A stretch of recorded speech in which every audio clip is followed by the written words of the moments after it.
Yes, yes, yes, Lord. What's up, everybody? How y'all doing? Today is Monday. I feel like I had to run in here. I feel like I had to run in here to make sure that I was like on time for y'all, right? On time for y'all. But you already know the deal. You already know what we're doing today. Today is Monday. It is after, essentially the graduation fiasco, the crazy graduationness that we have going on. So shout out to everybody that's in here rocking with me. You already know what we about to do. We're about to do NCLEX questions. What I want to know is which one of y'all took your NCLEX this past week, and which one of y'all, and who passed. That's what I want to know. What's up, Amber? How are you? That's what I want to know. You guys already know the deal. My man Jay is here on time. That's what I'm talking about. I appreciate you, Jay. So yeah, I want to know. Who passed their NCLEX. Studying for it right now. That's what I'm talking about, Natalie. Taking PN soon. Okay, that's what's up. Hey, you guys already know the deal. Once I get 100 folks up in here, we're going to turn this camera around. We're going to get these questions popping. Hey, you guys missed out on Friday. If you guys weren't here, we did case studies on Friday.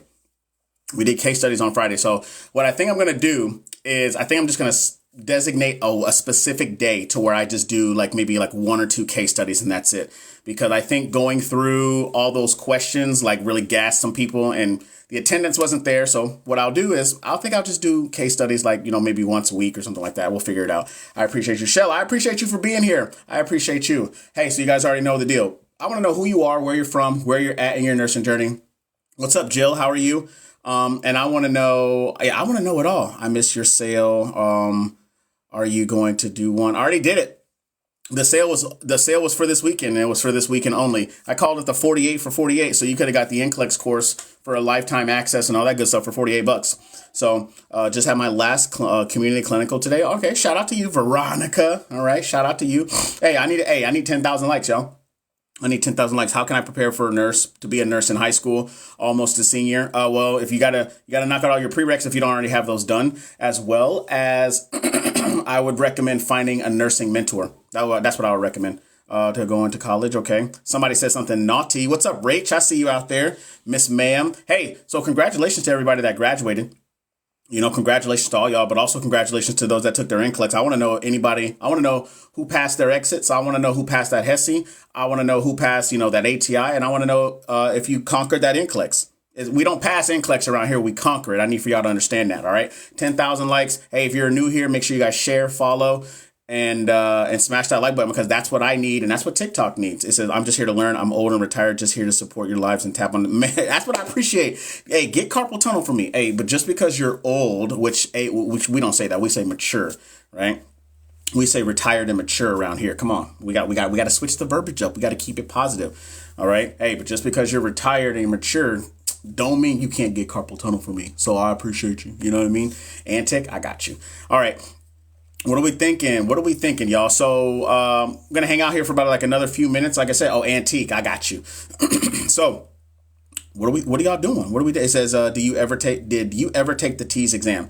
I studied for the TEAS, but I never took it because my school that I eventually narrowed it down to where I wanted to go didn't require it, so I didn't take it. So all right. Hey, so here, once I get 100 folks up in here, y'all, we're going to turn this thing around. Hey, make sure if you guys are still in school, if you're going into another semester, share it to your cohort. Don't be greedy. I know you don't like some of them people, and that's okay, because I probably wouldn't like them either. But the information is out here. The information is out here, y'all. So make sure you just share it with people. All right. Smash the like button. Make sure you guys share. Make sure you guys follow. All right. We're almost to 1,000 likes. So I think that's what I'm going to start doing. Hey, first 1,000 likes will get me to turn the questions around because I'm going to start boycotting these questions, or we get 100 folks in here, whichever. So we got 1,000 likes. Y'all already know the deal. I'm going to turn it around. We'll see what's going on. I start my BSN next month through Capella already in AD and RN. Shout out to you. I just passed my first semester in nursing school. Is it Kaylee? Shout out to you, Miss Kaylee. Mine keeps disconnecting. TikTok doesn't like me today. Rach, you better get it together. And make TikTok like you, all right? Because that's what we do around here. All right, y'all. You already know the deal. We're about to do some NCLEX questions. We'll do these every Monday, Wednesday, and Friday at 5:30 Central Standard Time because it's the only time that matters. Research and conquer the NCLEX at this mature age. What does that even mean? What does that mean? You guys make it seem like just because you're older up in age that you can't do something that a younger person could do. I mean, I ain't out here trying to tell you to go play basketball or go out there and play football. I'm trying to go out there and conquer exam. Your brain is a lot just as good if not better than somebody who's 20 years old. I'm trying to tell you, better pay attention. Here we go, y'all. We're going to roll into these questions. Got these questions off nurseslabs.com, and here we go. Question number 1, which roommate would be more suitable for the 6-year-old male with a fractured femur in Russell's traction? Is it a 16-year-old female with scoliosis, a 12-year-old male with a fractured femur, a 10-year-old with sarcoma, or a 6-year-old male with osteomyelitis? What are we thinking? What are we thinking? Hey, we're on the road to 10,000 likes, so I need everybody to get carpal tunnel for me right now. Make it happen. Make it happen. Also, participation is the key. You got to participate. Hopefully everybody had a good and safe weekend. Hold on one second. Let me move this over.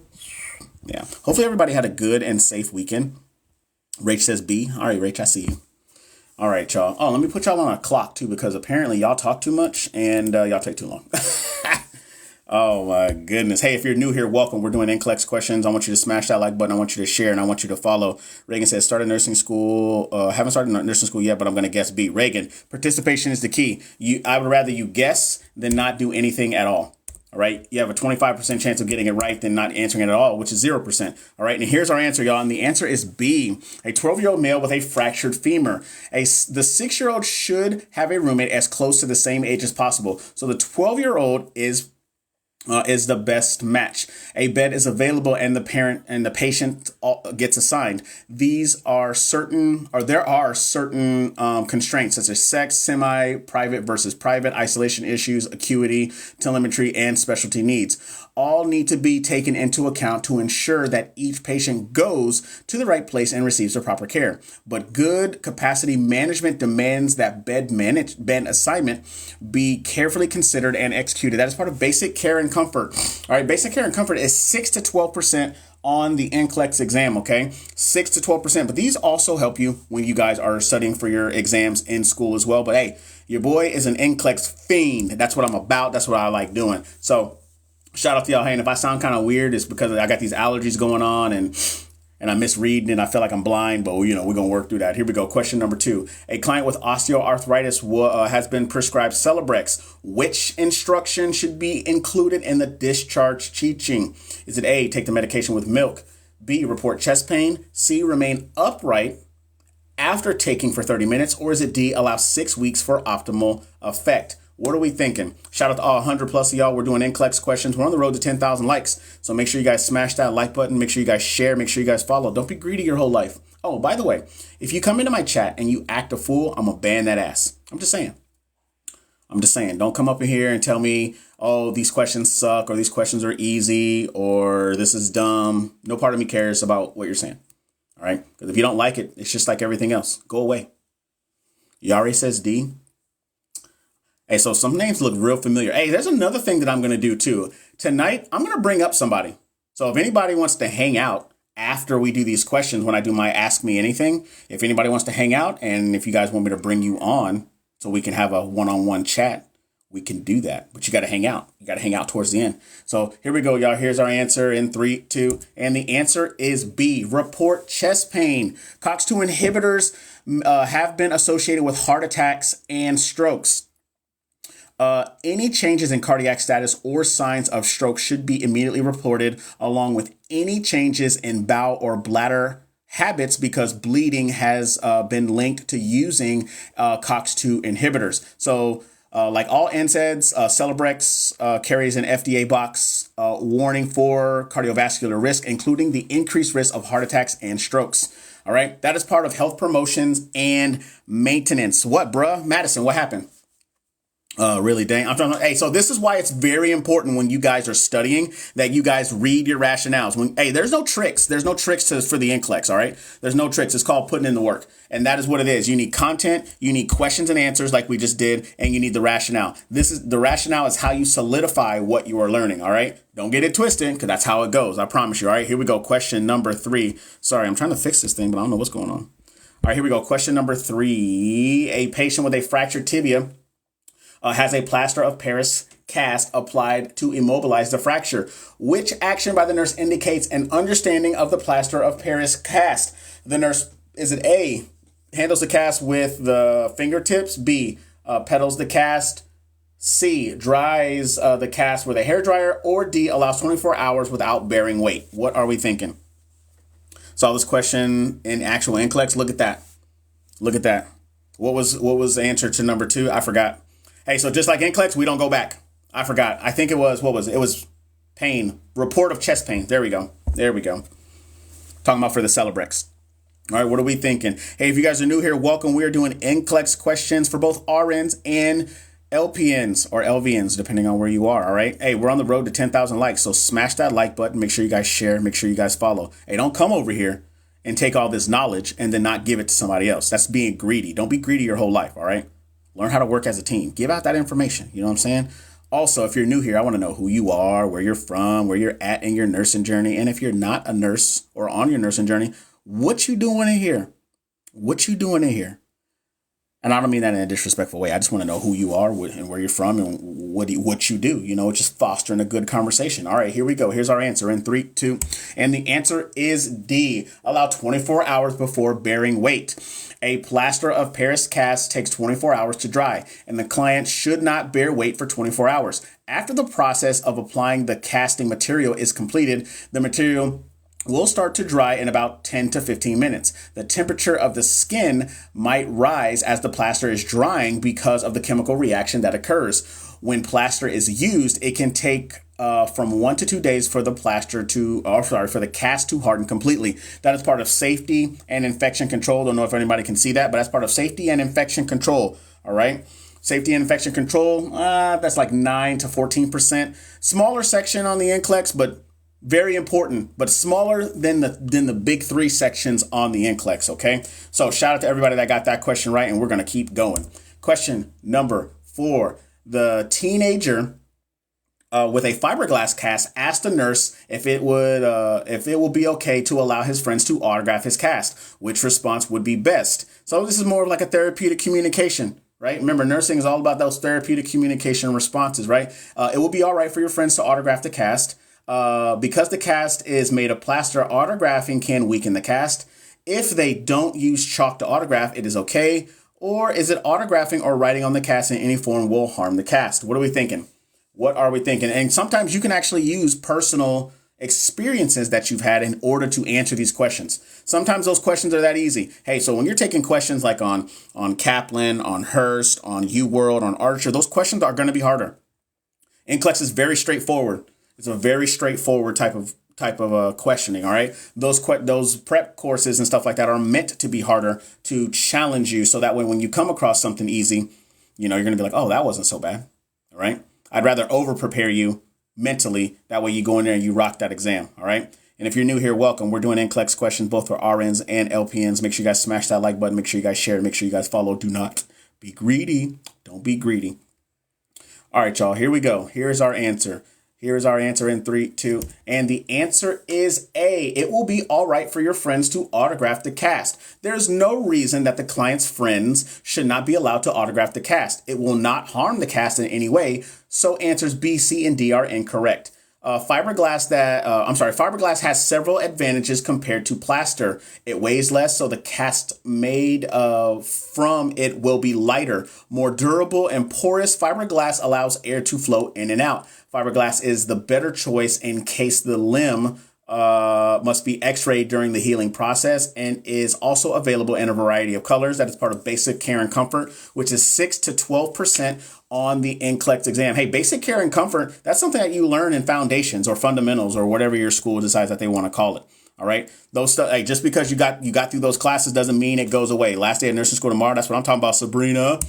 All right, here we go. Question number 5. The nurse is assigned to care for the client with a Steinman pen.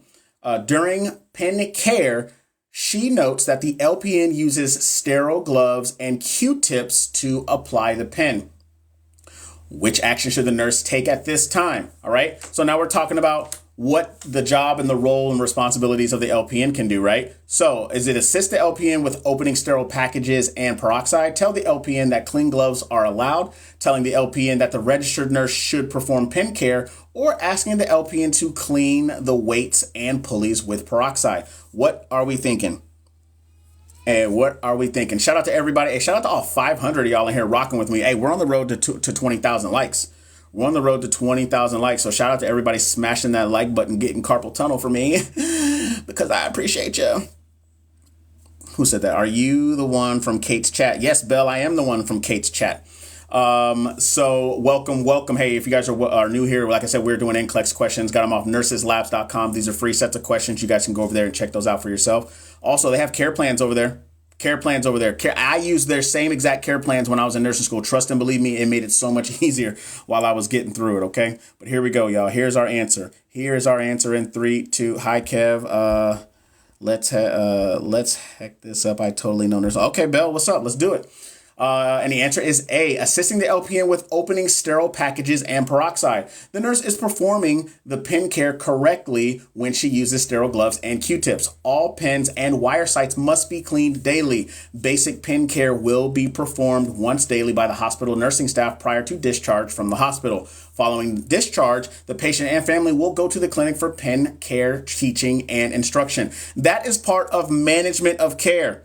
The largest section on the NCLEX exam at 18 to 23%. The largest section. Hey, the 3 largest sections, management of care, pharmacology, physiological adaptation, make up 44 to 49% of the entire exam. All right. So be aware of that. And management of care has so many other things that is encompassed with it, not just like who do you see first. It has other subcategories that fall under it as well. That's what I'm talking about, taking that NCLEX. Hey, real quick. Hey, guys, I have a PDF, a free one that you guys can go over to my website, thebootnurse.com/test, or you guys can go to the link inside of my bio and you guys can find it there as well. 42 pages. We go 42 pages of, some tips to help you, trigger words to look at when you are studying for your NCLEX or when you're looking at the questions. We talk about delegation and management. So you guys can go over there. You guys can check those out. It's totally free to you guys. You guys can go over there and look. Like I said, it's in my link in my bio and it's right there. So take a snapshot of that, or whatever you want to do. All right, here we go. Question number 6. A child with scoliosis has a spica cast applied. Which action specific to the spica cast should be taken? Is it A, check the bowel sounds, B, assess the blood pressure, C, offer pain medication, or D, check for swelling? What are we thinking? Graduate in May with RN? That's what, okay. Was it Oso Kia? Okay, Kia. I see you, girl. Well, I can't say congratulations because, you ain't there yet, but I'll tell you that when we get there. You know what I'm saying? It says, please keep the negative comments to yourself. We are all here to learn. Hey, who's Fire Mom? Who's doing that? Hey, who's doing it? Who's out here talking reckless that wants a 600? Because I'm going to tell y'all right now, I will ban that ass. Let me know right now. Supra. Unrelated. Okay.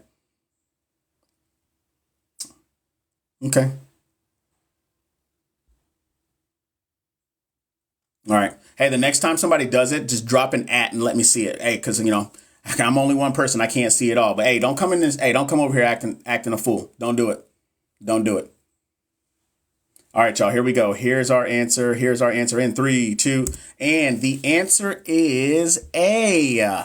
Right? We want to check the bowel sounds. A body cast or spica cast extends from the upper abdomen to the knees or below. Bowel sounds should be checked to ensure that the client is not experiencing a paralytic ileus. Also take the abdomen for bowel sounds. If bowel sounds are present or the patient reports they are passing flatus, clear fluids should commence and apparements should be administered.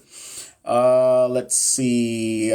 Patients must not commence oral fluid if bowel sounds are not present, as this finding indicates an ileus. That is part of reduction of risk potential. All right. Reduction of risk potential. This is why it's important. This is why it is important, right? That you understand when you are reading your questions, why you have to read your rationale, even if you got it right. Even if you got it right, you need to understand why you got it right, because they could ask you the same question later on, but word it differently and you get that question wrong. So, that's why it's important that you pay attention to how the structure of the question is, right? That's how it is.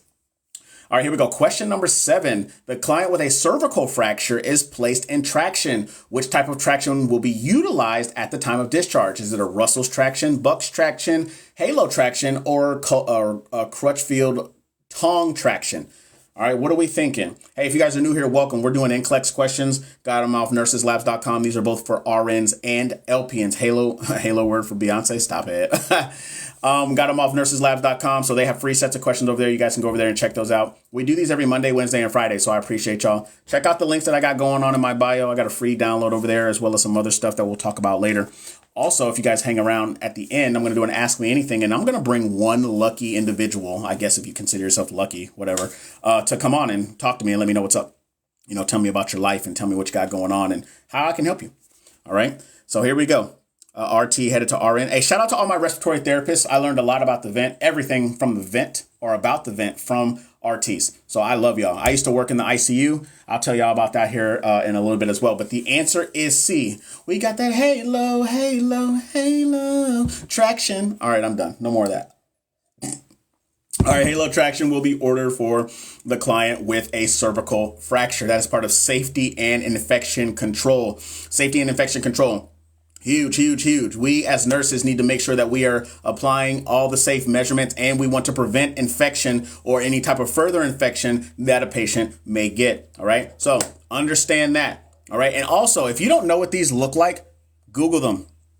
Hey, there's only so much I can do, and Googling things right now is not one of them. All right. Here we go. All right. Here we go. Question number 8.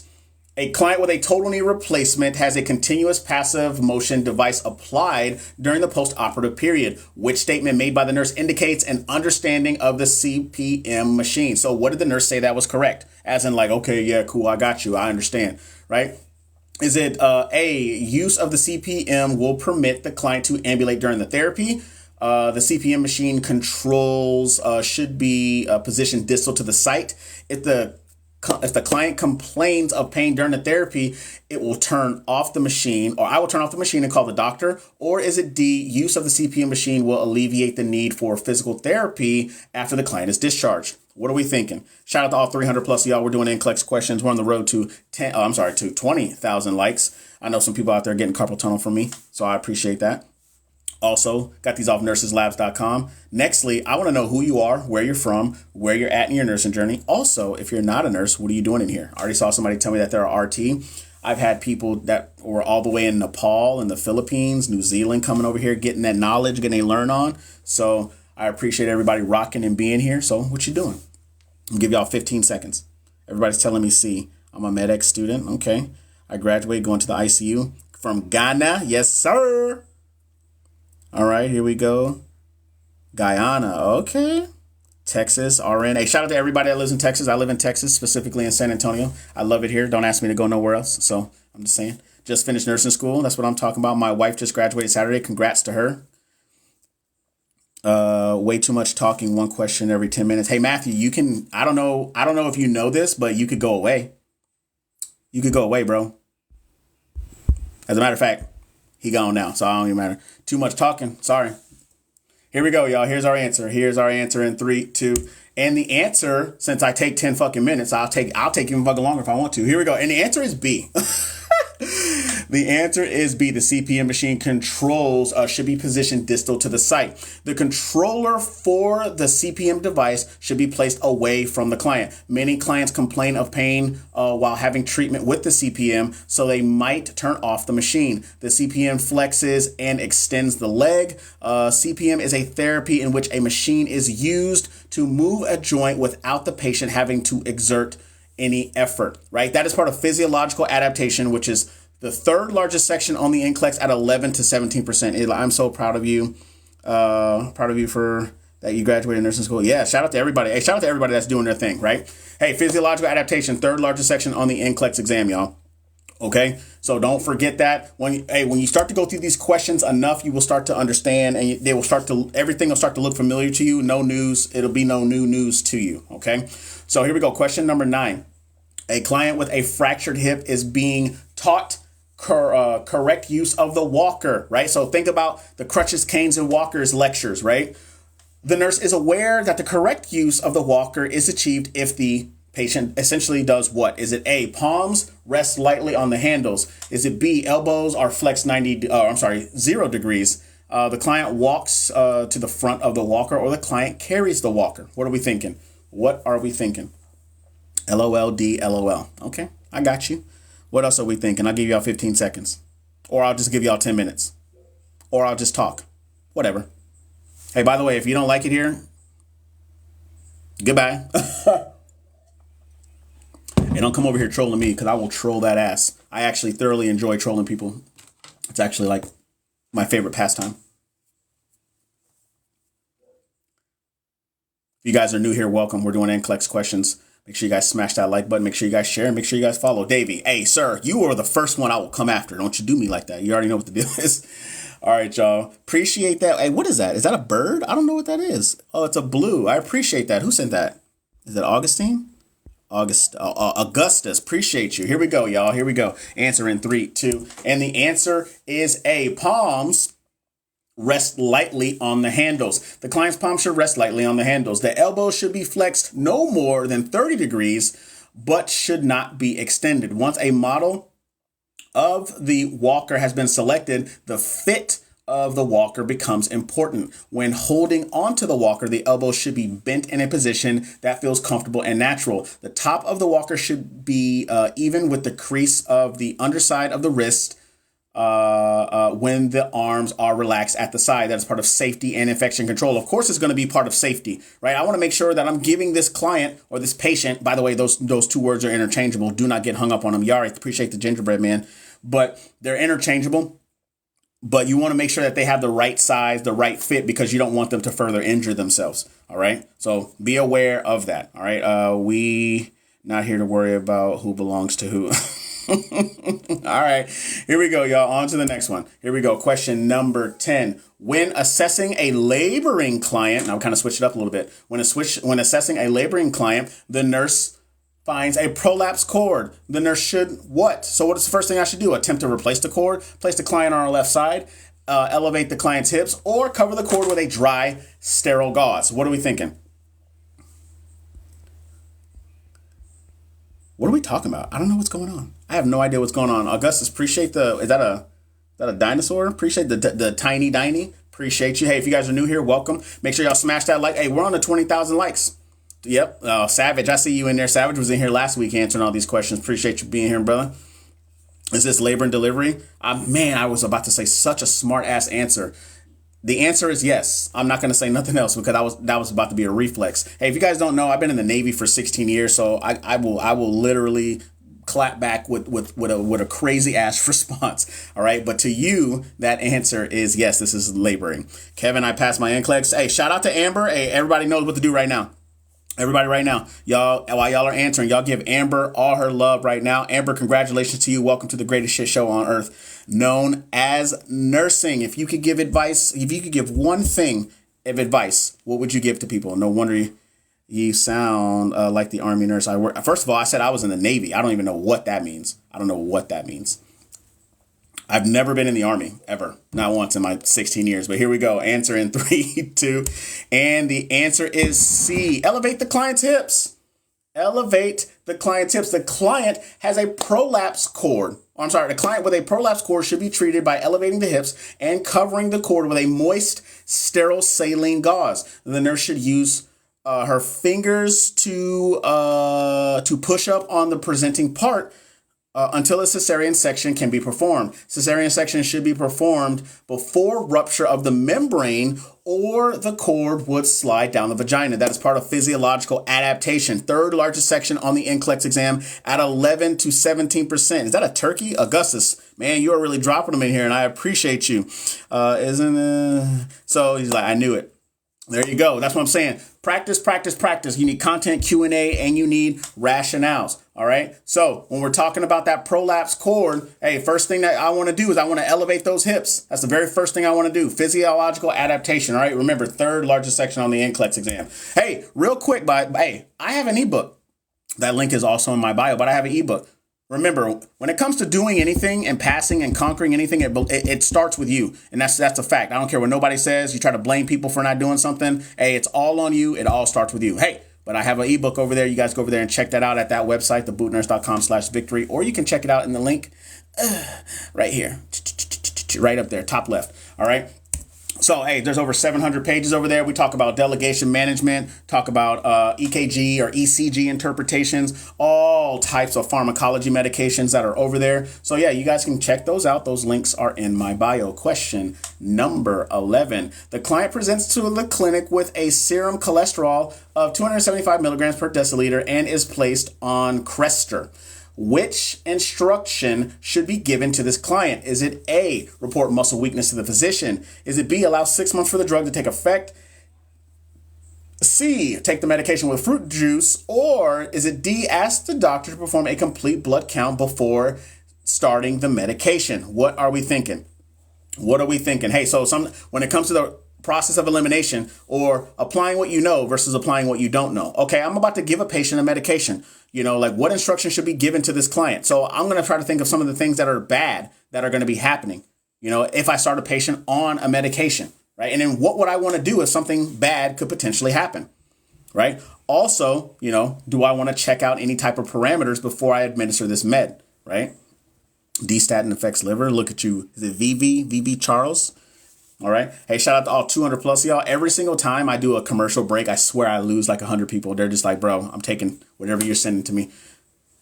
All right. But appreciate y'all. If you guys are new here, welcome. Hey, we're on the road to 20,000 likes. I don't know what happened. I think y'all getting tired over there. Karen, what's up? What's up? Make sure you guys share. Make sure you guys follow. Got these questions off nurseslabs.com. Hey, don't come over here and be greedy. Don't come over here and take all this and not share it to nobody else. All right, y'all. Here's our answer. Here's our answer in 3, 2. Michaela says A. Okay. I missed this live. A. Ain't nobody stopping you from being here. You can always be here. And the answer is A. Report muscle weakness to the physician. The client, the client taking anti-lipidemics should be encouraged to report muscle weakness because this is a sign of rhabdomyolysis. The most common toxic side effect of the Crestor is myalgia. See, I always mess those words up, but that's okay. Myalgia. If the patient has mild to moderate muscle symptoms, the drug should be discontinued to evaluate for other causes of myalgia, right? That is part of pharmacological and parenteral therapies, which is the second largest section on the NCLEX. It says how we can pass NCLEX, study for it. I don't even know how else to answer that, but yeah, study for it. Pharmacological parenteral therapy, second largest section, 14 to 18%. All right, 14 to 18%, second largest section. Don't y'all forget it. All right, do not try to forget and data dump all the stuff that you got in school. I'm trying to tell you. All right, but study. Question number 12. The client is admitted to the hospital with a hypertensive crisis. Is it hyperstat is ordered or whatever, bro. Whatever. During administration, the nurse should utilize an infusion pump, check the blood glucose level, place the client in Trendelenburg position, or cover the solution with foil. What are we thinking? 21,000 likes. Oh, yes. Yes, Lord. Yes, Lord. Hey, y'all can keep going. We're on the road to 30,000 likes. Hey, if you're new here, welcome. We are doing NCLEX questions. I got them off nurseslabs.com. Free sets of questions. Also, they have care plans. You guys can go over there and check those out for yourself. Also, if you're new here, I want to know who you are, where you're from, where you're at in your nursing journey. Don't come over here complaining to me, telling me that I talk too much, because no part of me gives a damn. But yeah, a little bit about me. I've been a nurse for 3.5 years. I've worked in the ICU, 3 different ICUs. I've worked in PACU, and I've also worked in the OR. I worked in a burn ICU, a medical ICU, and then I floated to a neuro ICU. Some really good experiences there. Some other good experiences that I don't wish to ever do again. But, shout out to all y'all. Brandon from Mississippi. Okay. All right, y'all. All right, here we go. Here is our answer. I'm in Phoenix, just finished block 1. Okay, so first semester. It says, do you ever want to work in PIC? Nope, I don't. Here we go. And 3, 2, and the answer is B.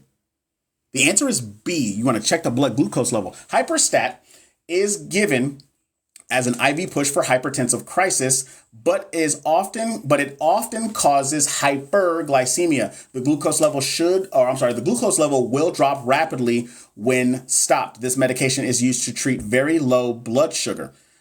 Certain conditions such as a tumor on the pancreas or cancer can cause the release of too much insulin. Insulin is a natural substance that lowers blood sugar. This drug works by preventing insulin release from the pancreas, helping to return the blood sugar to the normalized levels. That is pharmacological and parenteral therapies. Let's see. It says, hey, I got it right. Who was supposed to teach us this? That's a good question. So here's the thing. When you're studying for NCLEX, you're not supposed to know everything. Everybody is just like, man, I need to know everything. No, it's all about being familiar. That's what it's about. It's all about being familiar, repetition, and practice. That way, if I can bring it up, you're going to be able to analyze it and then be able to apply it with critical thinking to make a clinical judgment. That's what NCLEX wants.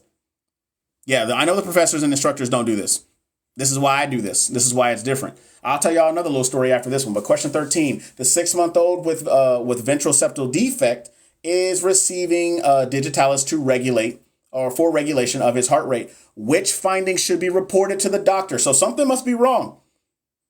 Something must be wrong, right? So is it a blood pressure of 126/80, blood glucose of 110, heart rate of 60, or a respiratory rate of 30? What are we thinking? What are we thinking? So what's another word for digitalis? What's the other word? This is why it's important. Shout out to all 500 y'all in here rocking with me. We're doing NCLEX questions. I say A. Okay, digoxin. All right, cool. So we're going to talk about digoxin. And now we're talking about a baby that has a ventricular septal defect. When I give a medication such as digoxin, which is a cardiac med, what are the things that you need to do and check? What are the things that you need to do and check? Look at that. That's what I'm saying. This is how you do it, y'all. This is how you do it. You read the question, understand the topic, you analyze what the question is asking, right? And you apply your critical thinking in order for you to make a clinical judgment. That's what the NCLEX wants. You see what I'm saying? All right, but let's see what the answer is. Let us see what the answer is. And 3, 2, and the answer, of course, is C, the heart rate of 60 beats per minute. The heart rate of 60 beats in the baby should be reported immediately because a 6-month-old's heart rate should be what? Not 60. This dose should be held if the heart rate is too low, is below 100 beats per minute. Digoxin is a vasomimetic effect on the AV node by stimulating the parasympathetic nervous system. It slows electrical conduction in the atrioventricular node, therefore decreasing the heart rate. So that's what DIG does. It's going to slow the heart rate down. So why would I want to continue to slow the heart rate down when the heart rate is already low? Pharmacological parenteral therapy, second largest section on the NCLEX exam. Hey, listen, the NCLEX is very straightforward. It took me a long time. By the way, I failed the NCLEX 3 times, y'all. 3 times. I failed it 3 times. And you want to know what's crazy about that? No part of me cares about what anybody thinks about that. No part of me cares. You want to know why? No job will ever care, and no one at your job is ever going to care about you failing your NCLEX 3 times. I failed it 3 times, and it took me so long to figure this out, and I finally figured it out. But nobody would have ever known that. No one would have ever known that if I didn't tell you right now. So this test doesn't define what type of nurse that you're going to be. Only you can do that. All right. So get out of your own head, get out of your own way, prepare for it. You're going to be nervous, and that's okay. But you're going to be nervous and you're going to be scared, but you're going to do it anyway. Well, I call that getting off the beach. All right. Question 14. The client admitted with angina is given a prescription for nitroglycerin. The client should be instructed to what? Replenish his supply every 3 months. Take one every 15 minutes if pain occurs. Leave the medication in the brown bottle or crush the medication and take with water. What are we thinking? What are we thinking? What are we thinking? Hey, shout out to everybody in here rocking with me. Hey, I need 30,000 likes, y'all. I need 30,000 likes. I think y'all getting tired over there. We got to boost it up. Today is Monday. Like I said, hopefully everybody had a really good weekend. Got these questions off. Hey, these are both for RNs and LPNs. I get asked that question all the time. These are for RNs and LPNs, all right? Somebody said nitroglycerin is also in a spray. Where does it say? I mean, I'm not knocking the fact that you just said that. However, there's nowhere in here that says it about being a spray. So when you start, don't think like that. You take the information that is given to you. Don't add no more, don't add no less, or don't take no less. You know what I'm talking about. All right. Don't confuse yourself like that. But here we go. Here's our answer in 3, 2. And the answer is C. Leave the medication in the brown bottle, right? So nitroglycerin should be kept in the brown bottle because its instability and tendency to become less potent when exposed to air, light, or water. Once again, Pharmacological parenteral therapy, second largest section on the NCLEX exam. Passed my first semester and didn't get the grade that I wanted. Jonathan, hey, let it go.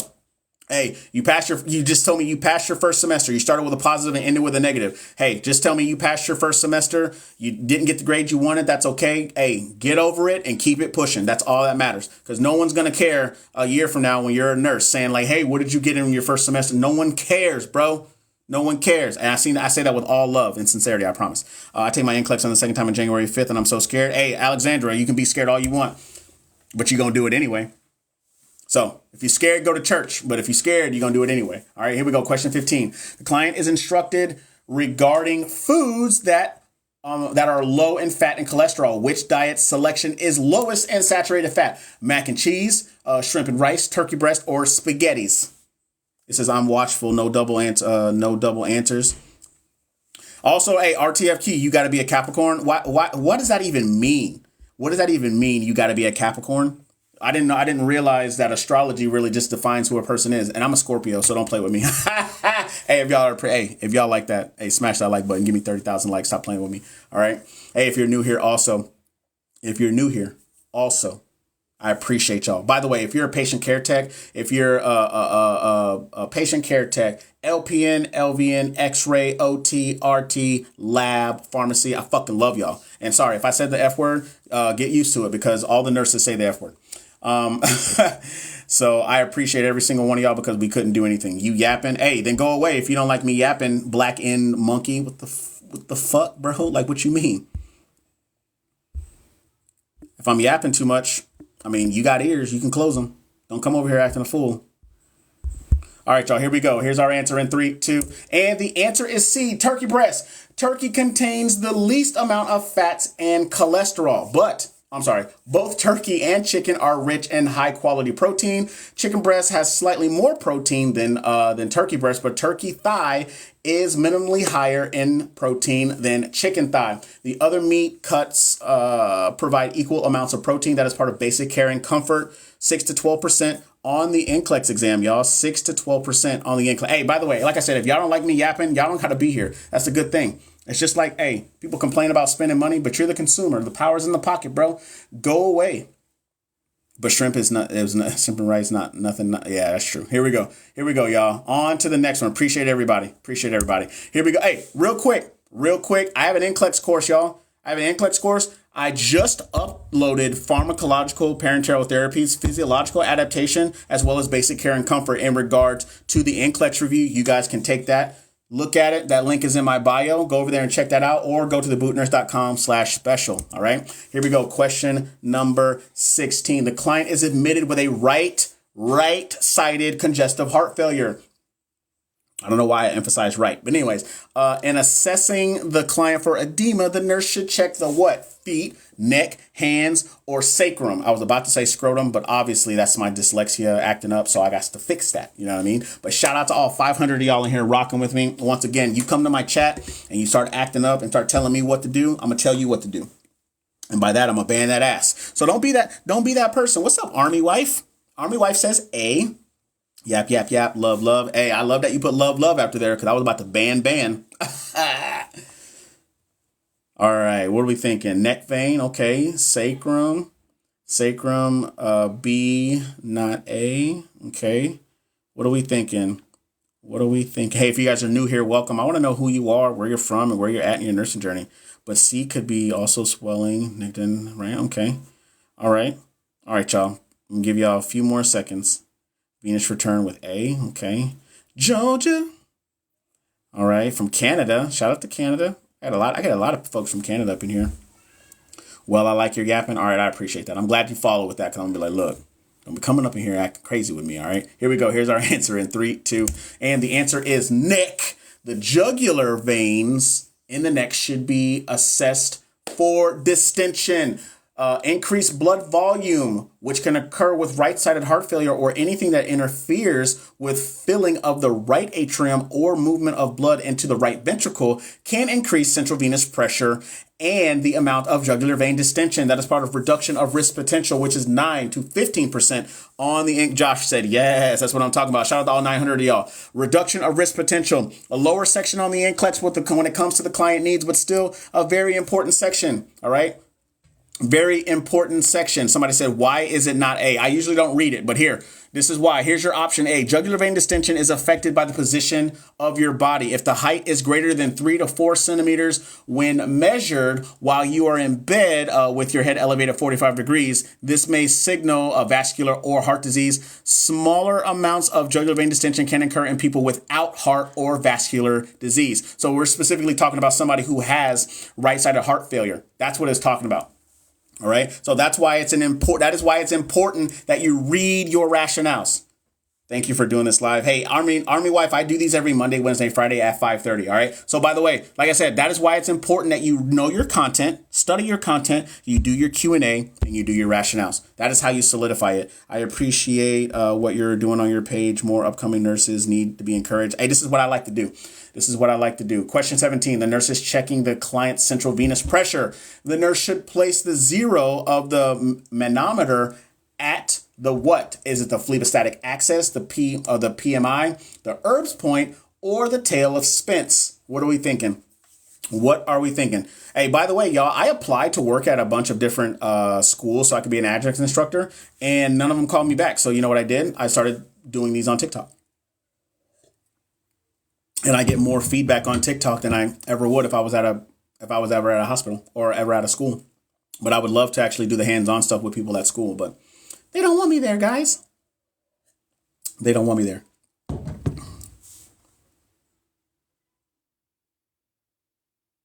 Okay.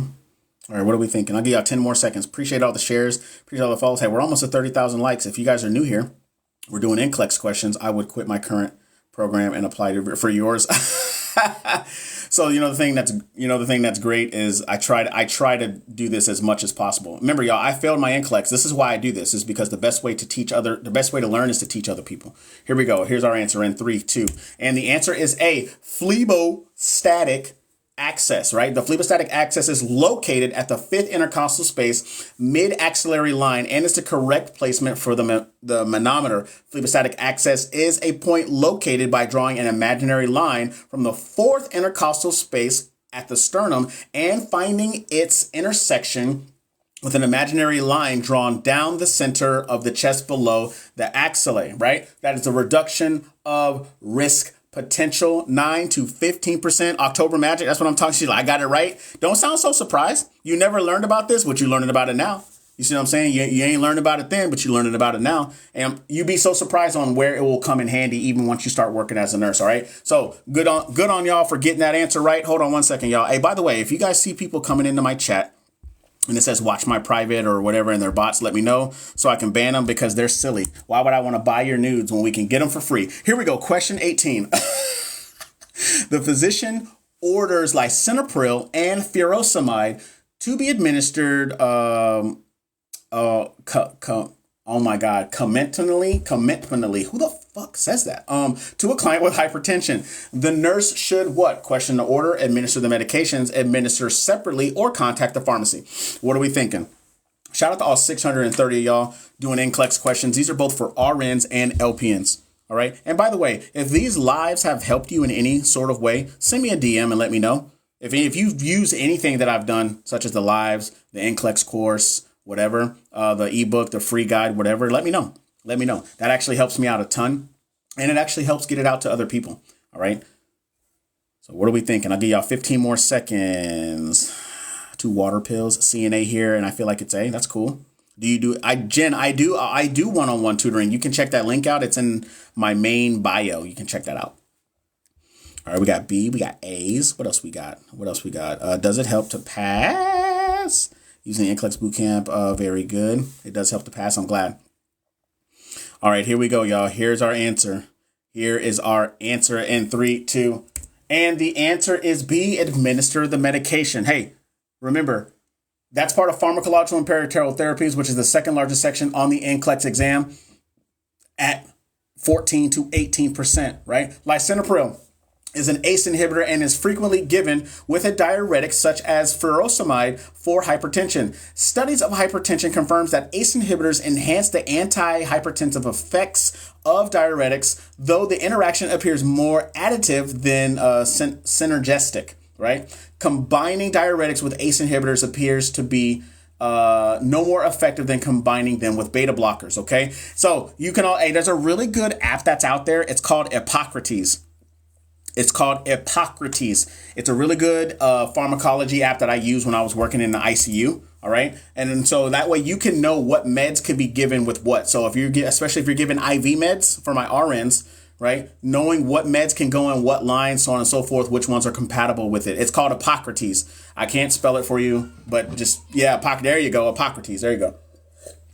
All right. Here we go. It says, I have it. It's so helpful. I loved it. So what's the website for what? Not a pocket. There you go. So the answer. So question 19, the best method of evaluating the amount of peripheral edema is what? Weighing the client daily, measuring the extremities, measuring the intake and output, or checking for pitting. So what is the best method? All of them are right, but which is the best method? What is the best method? All right. What are we thinking? We got A's, we got D's, we got B's.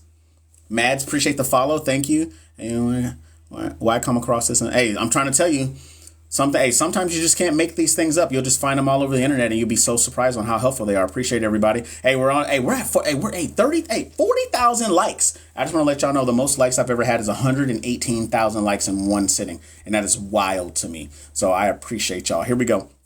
Here's our answer. Here's our answer in 3, 2, and the answer is B, measuring the extremities. The best indicator of peripheral edema is measuring the extremities. A paper tape measure should be used rather than a plastic or cloth. And the area should be marked with a pen, providing the most objective assessment. The circumferential method is one of the girth measurement techniques. For consistent measurements, each upper extremity or lower extremity is marked with a semi-permeable marker at a certain part with reference to the bony prominence. That is part of physiological adaptation. Third largest section on the NCLEX at 11 to 17%. All right. Hey, so remember, hey, I need to know with those tape measures, that tells me circumferentially, that tells me how big they're getting, how small they're getting. That's another thing too. If I'm going to give diuretics that are going to get rid of my peripheral edema, I'm going to measure my extremity first. And then I'm going to give the diuretic. Once the diuretic starts working within the next couple hours, I'm going to go measure that extremity again. The expected outcome is that my extremity should be getting smaller. It should not be getting bigger. You see what I'm saying? That is how you use critical thinking and apply it with clinical judgment. That is how it works, ladies and gentlemen. All right. So you have to think like that. All right. Question number 20. A client with vaginal cancer is being treated with a radioactive vaginal implant. The client's husband asked the nurse if he can spend the night with his wife. The nurse should explain that what? All right, so somebody's getting radiation therapy. What y'all think? Overnight stays by family members is against hospital policy. There is no need for him to stay because staffing is adequate. His wife will rest much better knowing that he is at home, and visitation is limited to 30 minutes when the implant is in place.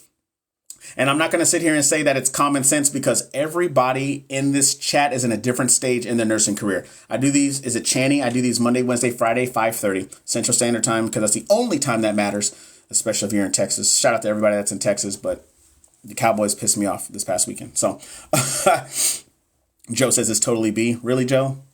Really, Joe? You didn't say it right, Joe. All right, what are we thinking? Hey, if you guys are new here, welcome. If you guys are new here, welcome. We're doing NCLEX questions. These are for nursing students, NCLEX prep, whatever you want, right? For RNs and LPNs, got them off nurseslabs.com. Make sure you guys go over there and check those out, okay? Hey, if you don't like the fact that I'm chatty, I mean, I love you regardless. Here we go, y'all. Here's our answer. Here is our, depends on the capacity of husband. Okay, here we go in 3, 2. And the answer is D. Visitation is limited to 30 minutes when the implant is in place. Client with radium implants should have close contact limited to 30 minutes per visit. The general rule is limiting time spent exposed to radium, putting distance between people and the radium source, and using lead shields against the radium. That is reduction of risk potential. Why? Because they're actively radiating radiation. Hello? Huh? Make it make sense, guys. Make it make sense.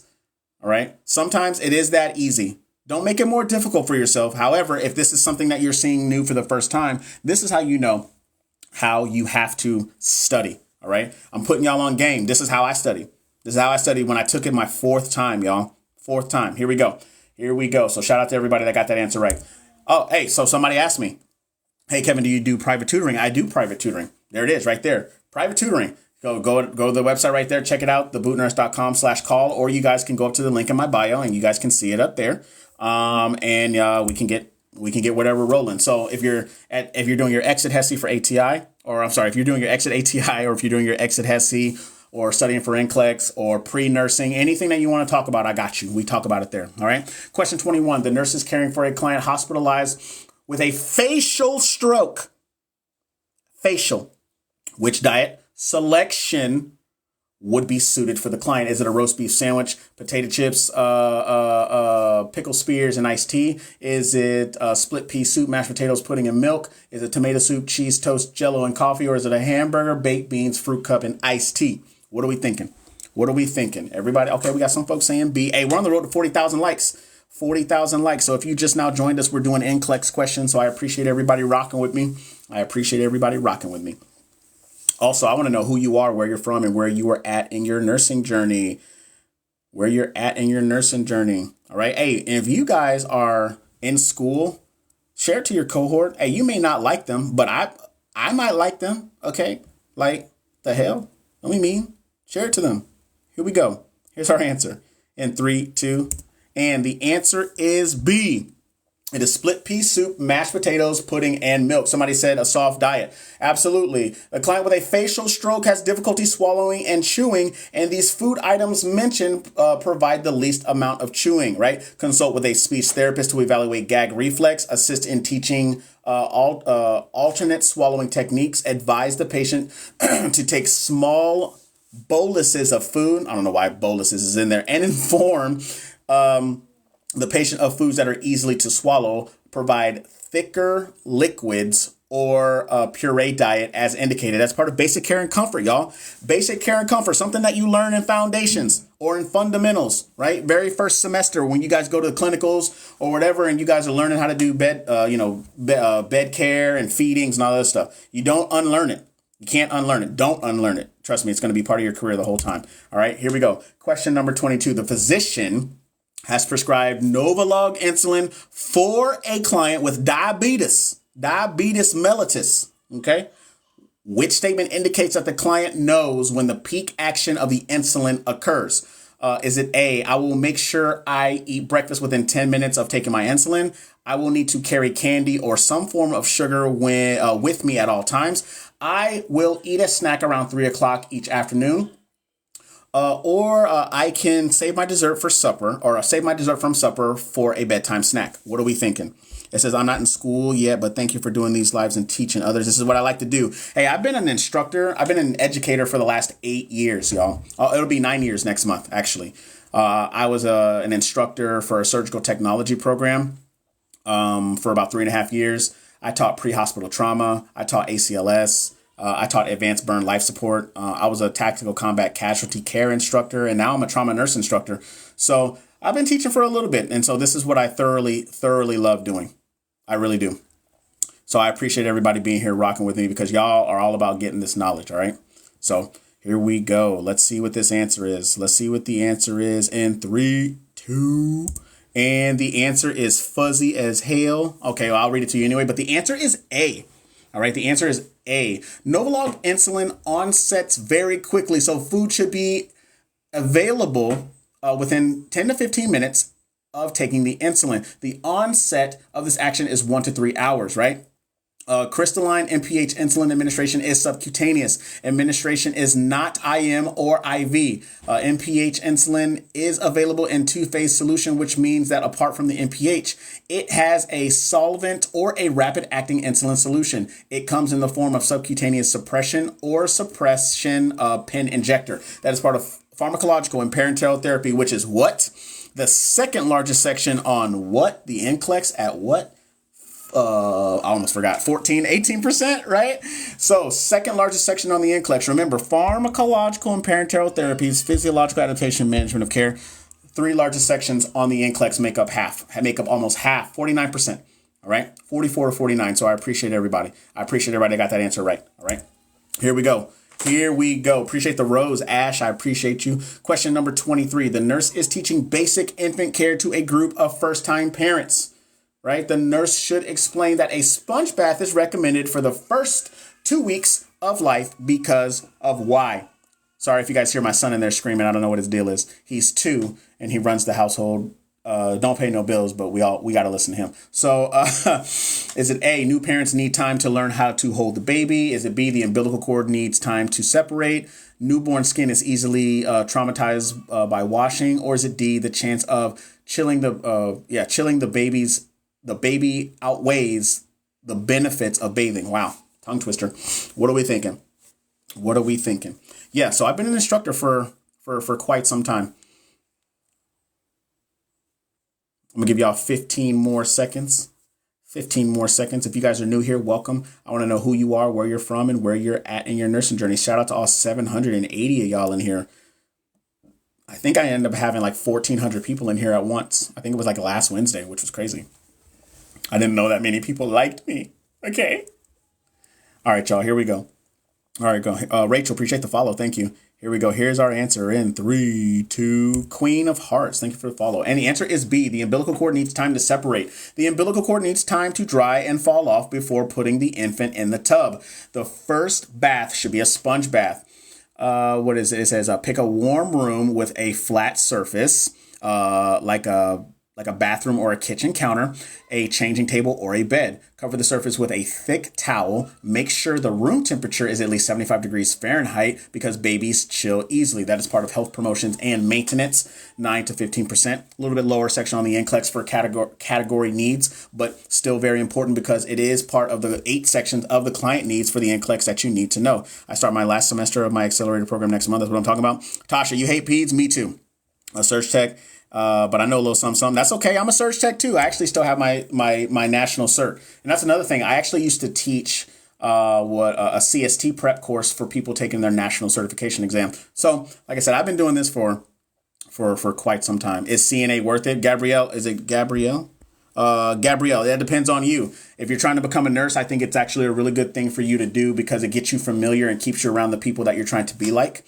And also gets you familiar about, hospital policies and skills that you can develop before you start nursing school. So definitely would check that out. It could work out for you, but you got to want to do it. All right. Question 24. A client with leukemia is receiving, trimextrate. After reviewing the client's chart, the physician orders Welcoverin. The rationale for administering Welcoverin calcium to a client receiving trimextrate is to what? Treat iron deficiency anemia caused by the chemotherapy agent, create a synergistic effect that shortens treatment time, increase the number of circulating neutrophils, or reverse drug toxicity and prevent tissue damage. Hey, by the way, I say words wrong. I'm not a 10-year-old getting ready for a spelling bee that's going to be aired on ESPN. All right, so if I say it wrong, if I spell it wrong, sorry. But I love y'all anyway. But shout out to everybody in here. Hey, we have 41,000 likes. Hey, I need 50,000 likes right now. I need it right now. Right now. Neow. Now. All right. Philly, postpartum 9 years. Shout out to you. Is it Adriana? Shout out to you, Adriana. What are we thinking? 10 seconds, y'all. 10 seconds. 10 seconds. Now. That's right. All right, y'all. Here we go. Mandy says D. Megan says A. All right, here we go, y'all. Here's our answer in 3, 2. And the answer is D, reverse drug toxicity and prevent tissue damage. What is it? The leucovorin is the antidote to methotrexate and trimexerate, which are folic acid antagonists. There you go. Pharmacological and parenteral therapies. I know a lot of people are just like, hold up, I've never seen or heard of that before. That's okay. Look at it. It's part of pharmacology. Study it. It says, damn, I was right and changed my answer. Hey, Rach, you already know better. Just passed my NCLEX and had my first interview today. Is it Jean or is it Jean? Congratulations on passing your NCLEX. Congratulations to you. Congratulations on that first interview. Go out there and rock it. Go out there and rock it. All right. Here we go. Question number 25. You have a 4-month-old is brought in to the Well Baby Clinic for immunizations. In addition to the DPT and the polio vaccine, the baby should receive what? Is it a Hib titer, mumps vaccine, Hep B vaccine, or MMR?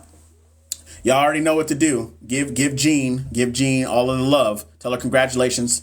Hell, even tell her that you love her. You don't gotta know her not to tell her that, but tell her that you appreciate her, and then also tell her that you're proud of her, because we all know how crazy that this exam is for people and what it causes. All right. So let's be friends. Hey, look, go out there and be friends. Paula says B. If you're new here, welcome. We out here fostering a good community down here in my chat. All right. So if you're new here, welcome. We're doing NCLEX questions, nursing style type of questions for RNs and LPNs. Make sure you guys smash that like button. Make sure you guys share. Make sure you guys follow. Hey, get carpal tunnel for me right now. 50,000 likes. You filthy animals. All right, y'all. 10 seconds. 10 seconds. Hopefully everybody had a really good and safe weekend. All right. Good and safe weekend. All right. Because I know graduation was, some people was turning up. You know what I'm saying? So here we go, y'all. Here's our answer. Here is our answer in 3, 2. And the answer is a Hib titer, right? The Haemophilus influenzae or influenza vaccine is given at 4 months with the polio vaccine. It protects the child from Hib disease, which can cause lifelong disability and be deadly. Protects the child from the most common type of Hib disease, which is meningitis. And keeps the child from missing school or childcare and the parents from missing work. No idea why they put that last part, which I thought was crazy. So here's the thing. What else can you tell me that's important about the Haemophilus influenza? What else? I was just reviewing this yesterday. That's what I'm talking about. So what else can you tell me? Like what could the disease of the Haemophilus be? What can that cause? What was the answer to the last question? I don't know, Shauna. So think about that. Think about that. All right. Hey, real quick, I get asked this question all the time. Kevin, do you do NCLEX group stuff like a group setting type deal? And I am going to start doing that. All right. But I'm only going to do it for 10 people. And so right now I'm getting all that stuff together, and starting next month, we're going to get it on and popping. So you guys are whoever decides, whoever is part of it, you're going to get me for 30 days. Epiglottitis, right? Epiglottitis. So thing is like, can I join in? Look right there, thebootnurse.com/waitlist. Go over there and sign up for the wait list. And then when it's time and everything is set, I'm going to send out an email to the people that are already on that wait list. That link is this link and this whole thing is also in my bio, right? So I'm just letting y'all know, I call it the tour duty. I'm a very big military guy. So we call it a tour duty. You guys are going to work with me and get exclusively me helping you guys answer NCLEX style questions, going through the questions together, understanding the content, so on and so forth. So 30 days, that's what you guys get. You guys get it for 30 days. What's the cost for the group set? The group cost is going to be $397, which is way cheaper than my one-on-one, where you work with me one-on-one. I know a lot of people are just like, man, like that's crazy. Like I want to help, but I can't do this and that and the third. And I'm just like, well, let's do it in a group setting and let's see what we can do. All right. So I'm just saying you get my undivided attention for those 10 people. All right. So here we go. Question number 26. The physician has prescribed Nexium for a client with erosive gastritis. The nurse should administer the medication when, right? Or with. So 30 minutes before meals, with each meal in a single dose at bedtime, or 30 minutes after meals. What are we thinking? What are we thinking? What are you thinking? What are you thinking? Hey, by the way, if you guys are new here, welcome. Smash that like button. Hey, we're on the way to freaking 50,000 likes, y'all. 50,000 likes. We need to get there. We got to get there. All right. Get carpal tunnel for me because I would totally do it for you. Also, I got these questions off nurseslabs.com. Free sets of questions. They also have care plans over there for my nurses that are still in school. All right. For my students that are still in school. They are helpful. Trust and believe me. Trust and believe me when I tell you they are helpful. Go over there and check them out for yourself. Also, if you are new here, I want to know who you are, where you're from, where you're at in your nursing journey. And if you're not a nurse, what are you doing here hanging out with us? What's up, Victoria? I see you, girl. I see you. All right, here we go, y'all. Everybody's telling me A. We got a few people that say D. Okay. Jasmine, appreciate the follow. Guyana, shorty. Okay. Big Gates. I was like, Bill Gates. I was like, Bill Gates, what you doing in here? All right, from Jamaica. All right, here we go, y'all. Here's our answer. Here is our answer in 3, 2. Start nursing school next month. That's what I'm talking about. And the answer is A, 30 minutes before meals. Proton pump inhibitors reduce the production of acid in the stomach. PPIs work best when they are taken 30 minutes before the first meal of the day. Take each dose with a full glass of water, right? So the next thing is usually given for 4 to 8 weeks only. The doctor may recommend a second course of treatment if the client needs additional healing time. That is part of pharmacological and parenteral therapies. Pharmacological and parenteral therapies, which is the second largest section on the NCLEX exam. All right. Second largest section at 14 to 18%. This is why it's so important. It says behavioral health with kiddos on the spectrum. Okay. Hey, I'm telling you, you're doing some good work over there. The butterfly journey, because, not only with behavioral issues, but then also, they're kids, so on the spectrum, that makes it very difficult. So shout out to you for doing that for sure. What's the largest section on the NCLEX? The largest section is management of care at 18 to 23%. All right. So that was a good question. I'm from Wisconsin, Green Bay, Wisconsin. Okay. All right. Are you a cheesehead? I know you are. Question 27. A client on the psychiatric unit is in an uncontrolled rage and is threatening other clients and staff. What is the most appropriate action for the nurse to take? All right. So understand your topic. You have a patient that's in the psychiatric unit that is going ape shit, right? And that is threatening. Remember, harm to self and others. What is the very next thing that I want to do? Call security for assistance and prepare to sedate the client. Is it tell the client to calm down and ask him if he would like to play cards? Yeah, because that'll work. Tell the client that if he continues his behavior, he will be punished, or leave the client alone until he calms down. Call white. I don't know who white is. Or do you mean like a code white? Some other people call it code green. That can't be real. A, it is real. It's a real question. It's right there in front of you. It's a real question. Shout out to everybody just now joining. We're doing NCLEX questions. We're talking about psych right now. So it's just like, are you going to tell this outraged patient to try Jesus? Not me. 'Cause I throw hands. Oh, sorry. I forgot where that came from. Hey, funny story. When I was in nursing school, first day I was in psych. First 15 minutes, we call it a code green, combative patient. And first 15 minutes, I was like, bro, I can't do this. Because I literally was ready to fight. I was like, oh, don't put me in there no more. Here we go. Here's our answer. In 3, 2. And the answer is A, call security for assistance and prepare to sedate the patient. If the client is a threat to staff and to others, the nurse should call for help and prepare to administer medication such as Haldol to sedate the patient. That is a psychosocial integrity.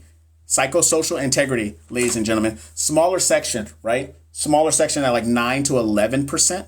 9 to 11%. But hey, it's all about therapeutic communication, safety when we're dealing with psych patients. Okay, but please don't fight your patients. All right, I don't need y'all to get in trouble. I don't need y'all going around there saying Kevin told me to knock that motherfucker out. No, I didn't tell you that. Graduated my BSN, getting ready for my NCLEX. That's what I'm talking about. Is it Frida or Fredry? Did I say that right? Fredry.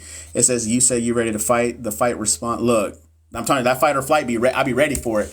All right. Question number 28. When the nurse checks the fundus.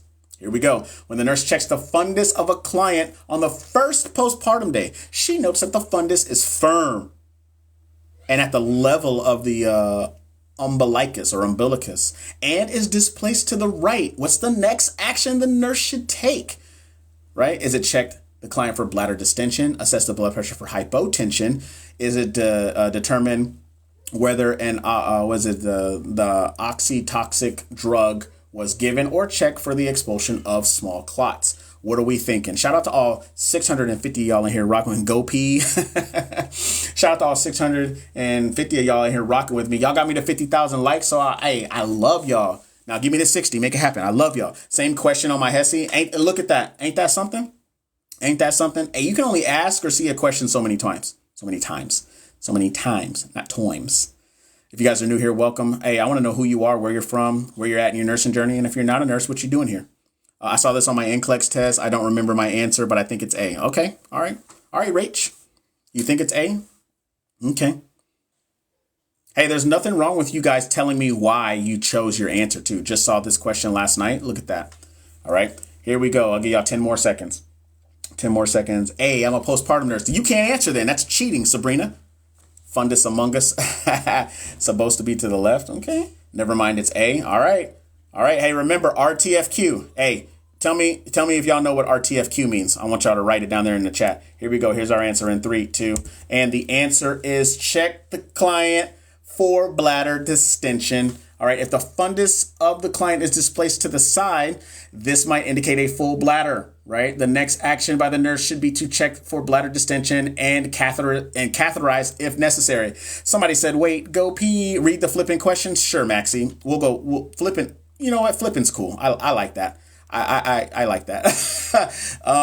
The uterus continues to contract after delivery, and its size decreases rapidly as estrogen and progesterone levels diminish. Immediately after delivery, the upper portion of the uterus, known as the fundus, is midline and palpable halfway between the symphysis pubis and the umbilicus, right? Health, promotion, and maintenance. Health, promotion, and maintenance. Just here for the vibes. That's what I'm talking about. Just be here for the vibes. Don't come here acting up and have me cuss you out, because if you act up, I promise you I will cuss you out.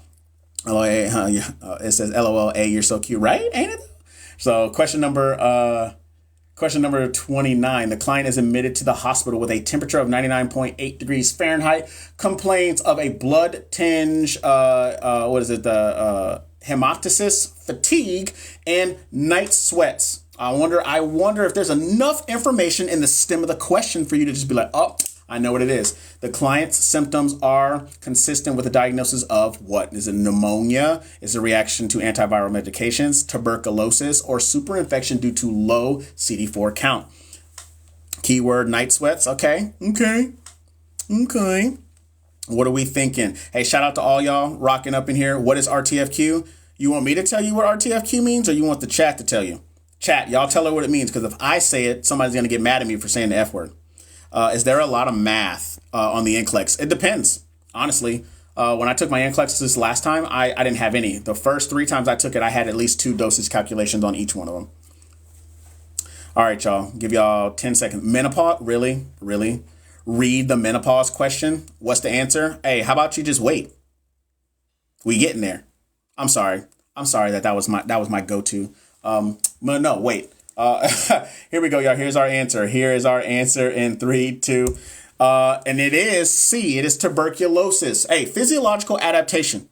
3rd largest section on the NCLEX. You also have to think about, when it comes to physiological adaptation, it covers freaking acute trauma, chronic type of issues, disease processes that go on not only just with adults, but also with peds. Yeah, we at 1.1K, baby. Hey, keep smashing it. A low-grade fever, blood tinge, sputum, fatigue, and night sweats are symptoms consistent with tuberculosis. A chronic cough, hemoptysis, weight loss, low-grade fever, and night sweats are some of the most common physical findings of pulmonary tuberculosis. Secondary tuberculosis differs in clinical presentation from the primary progressive disease. In secondary in secondary disease, the tissue reaction and hypersensitivity is more severe, and patients usually form cavities in the upper portion of the lungs. Once again, like I said, that's physiological adaptation. All right, third largest section on the NCLEX exam. It says, but appreciate all the follows. Man, I don't even know how to say that name. I'm going to figure it out, though. Here we go. Question number 30. Question number 30.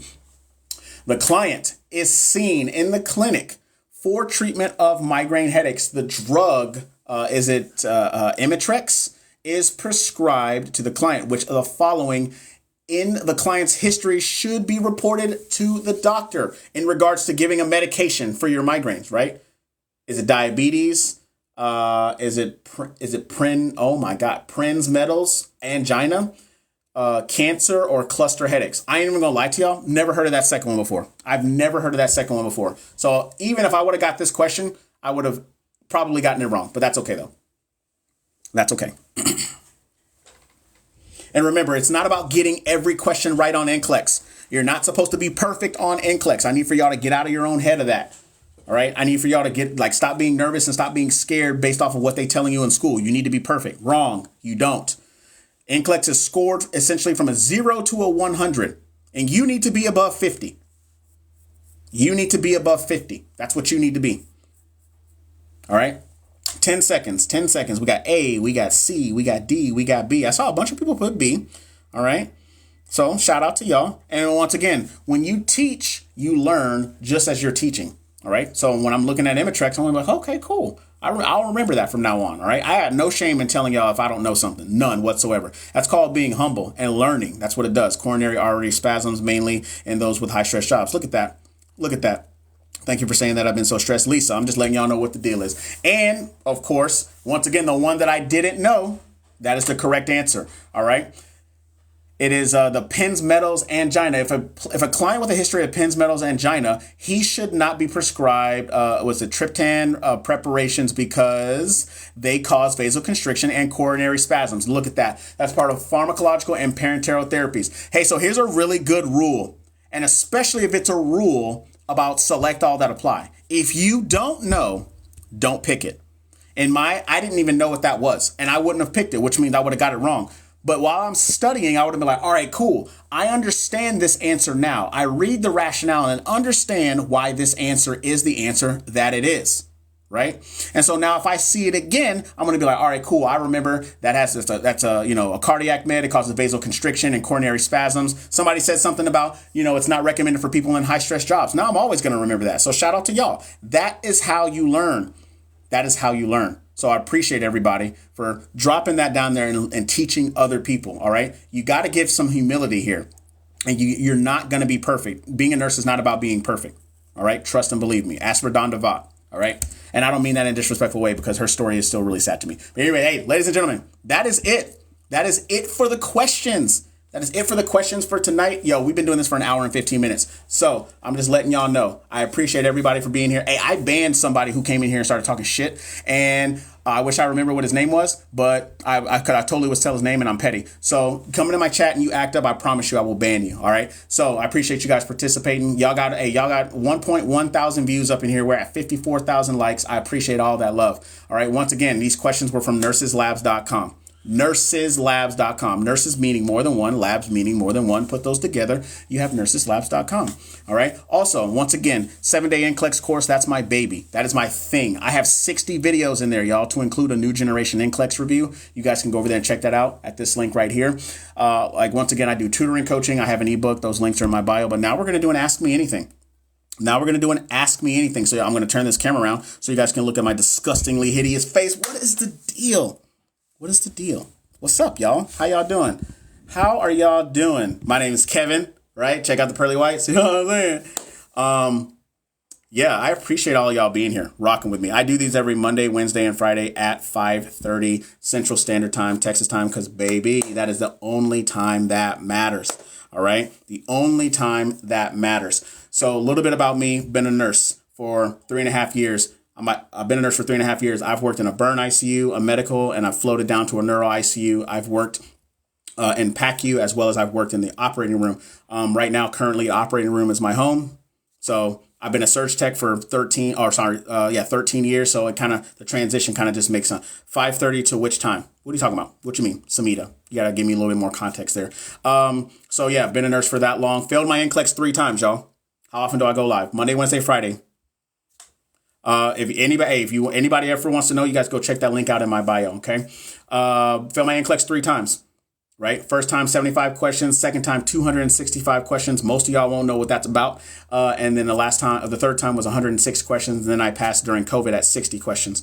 All right. So I've been doing this for a while. I've been coaching for a while, one-on-one coaching. So like I said, I truly enjoy doing this. I really, really do. So let's see, what questions do you guys have? How often do you go live? I talked about that. Is there like a specific pass mark for NCLEX, or do you just, is like a graph that they use? So Mello, it is based off, essentially, if you think about it, it's based off of a 0 to 100 scale, and you need to be above a 50, right? But everybody has what we call a computer adaptive test. So everybody essentially is going to have different questions, and the test will determine based off of how you answer if they're going to give you an easy question or a hard question, and your goal is to stay above that line, okay? Thank you so much. I plan to be here consistently, telling all my student friends. Is it Sherilyn, appreciate you. Tell everybody, you know what I'm saying? Tell everybody that I do this, because I'll be hanging out.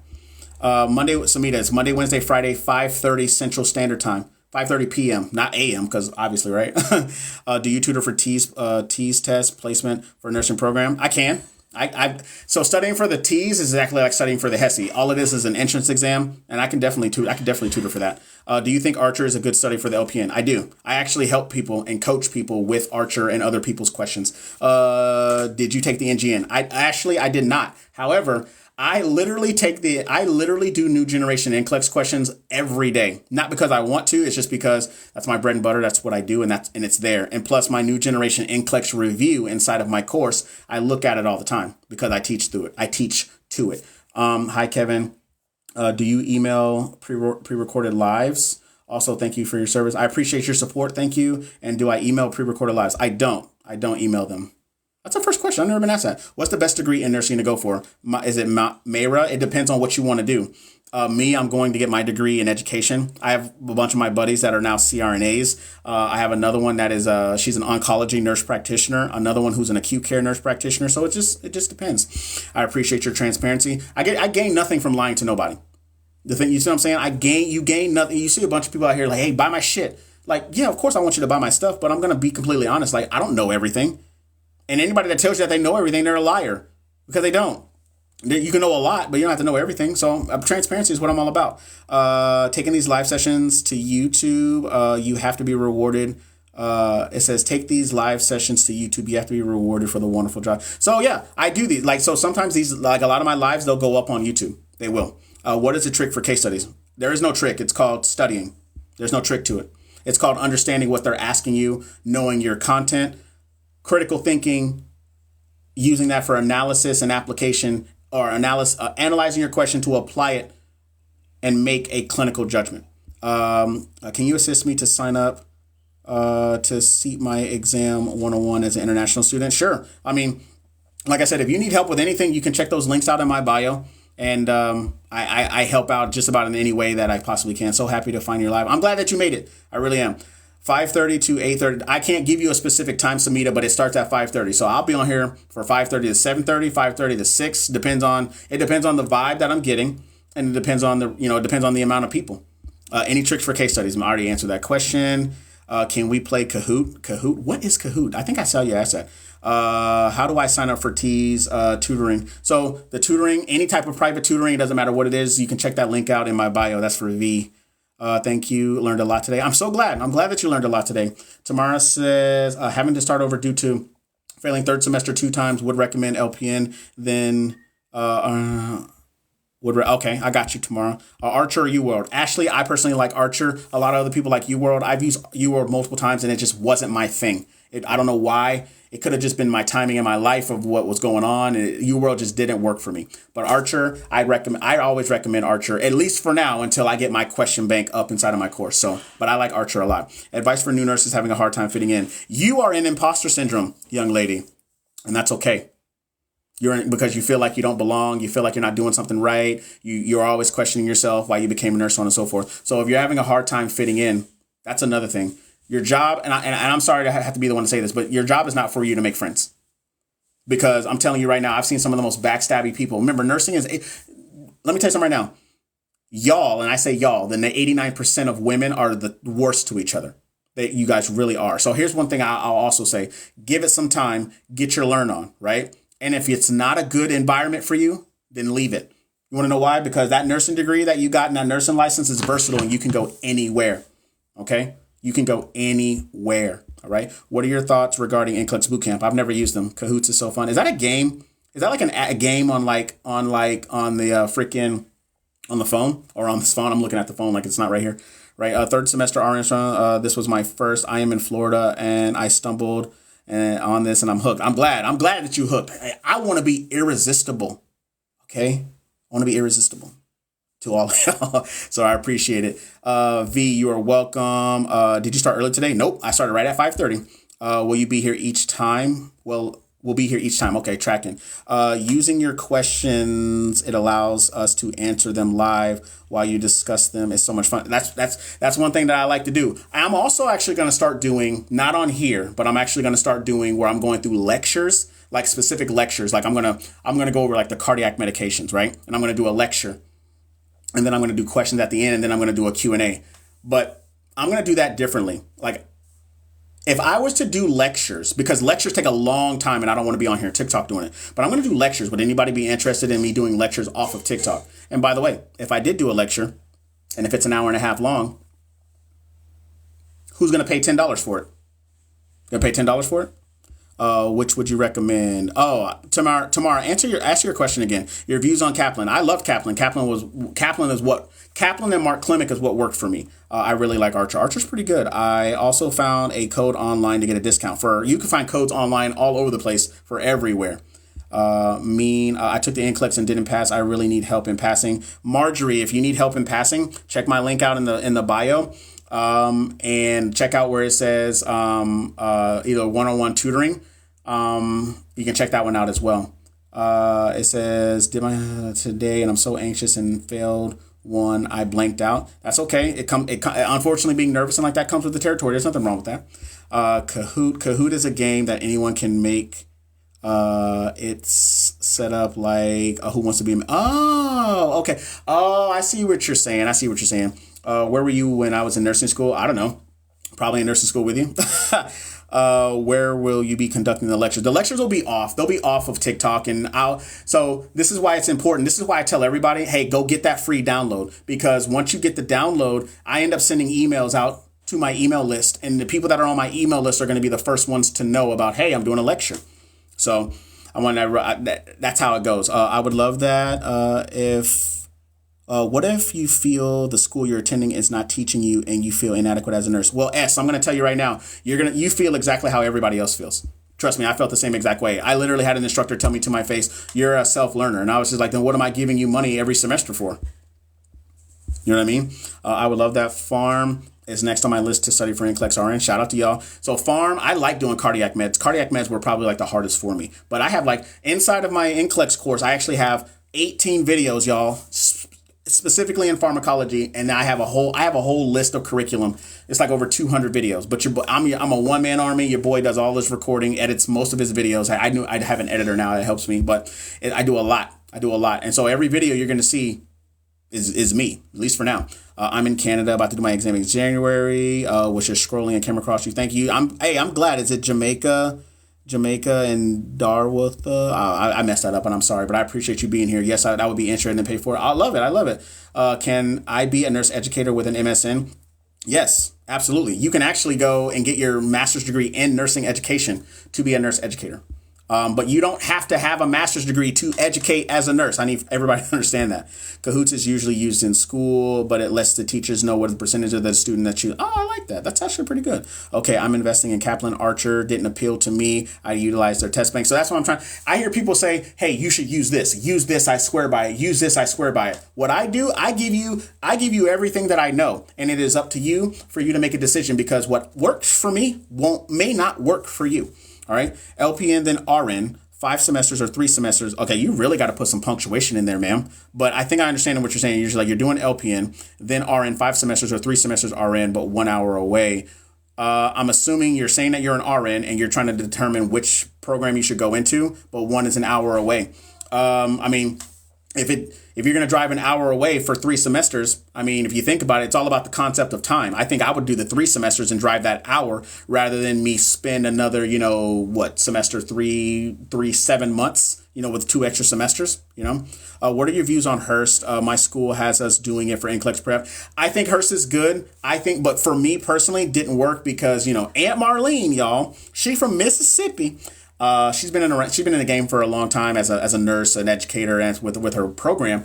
But her accent it's an environmental distraction to me, to where I'm just like, y'all ever seen that FBI meme where the dude, he's just like taking the damn ears, he's taking the headphones off? That's kind of what it like for me. There's no shade on her, but it's just she didn't work for me. To whoever blanked out during your NCLEX, it's okay. I have accommodations now. That's cool. And that's, by the way, the testing centers do have accommodations, but you have to let them know that beforehand, for sure.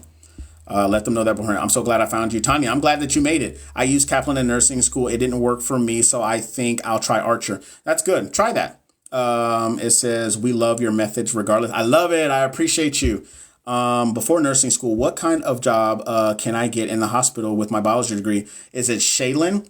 You can go be a patient care tech or a CNA or something like that. So that way you get exposed to, being in the hospital if that's where you're trying to be. Get exposed and see how everybody is. And also here's the thing, when you get into the hospital and let's say you want to work in labor and delivery as a patient care tech, right? You end up networking with that whole floor to include the director and the manager, the people that hire, right? So if you worked in there for a year and then you tell them, hey, I'm going to nursing school, they're going to be like, oh, okay, cool. Pass your NCLEX, come holla at us and we got a job for you. You see what I'm saying? So that's how you can mosey your way in. This is things that people don't think about. And this is stuff that I talk about when I do my coaching and my mentoring. So I'm going to take family and mother baby. Okay. And med search 2 in January. Do you have any pointers? Well, okay. With peds OB, realize that you have 2 different patients. Understand like VO chop, the different phases and stages of labor.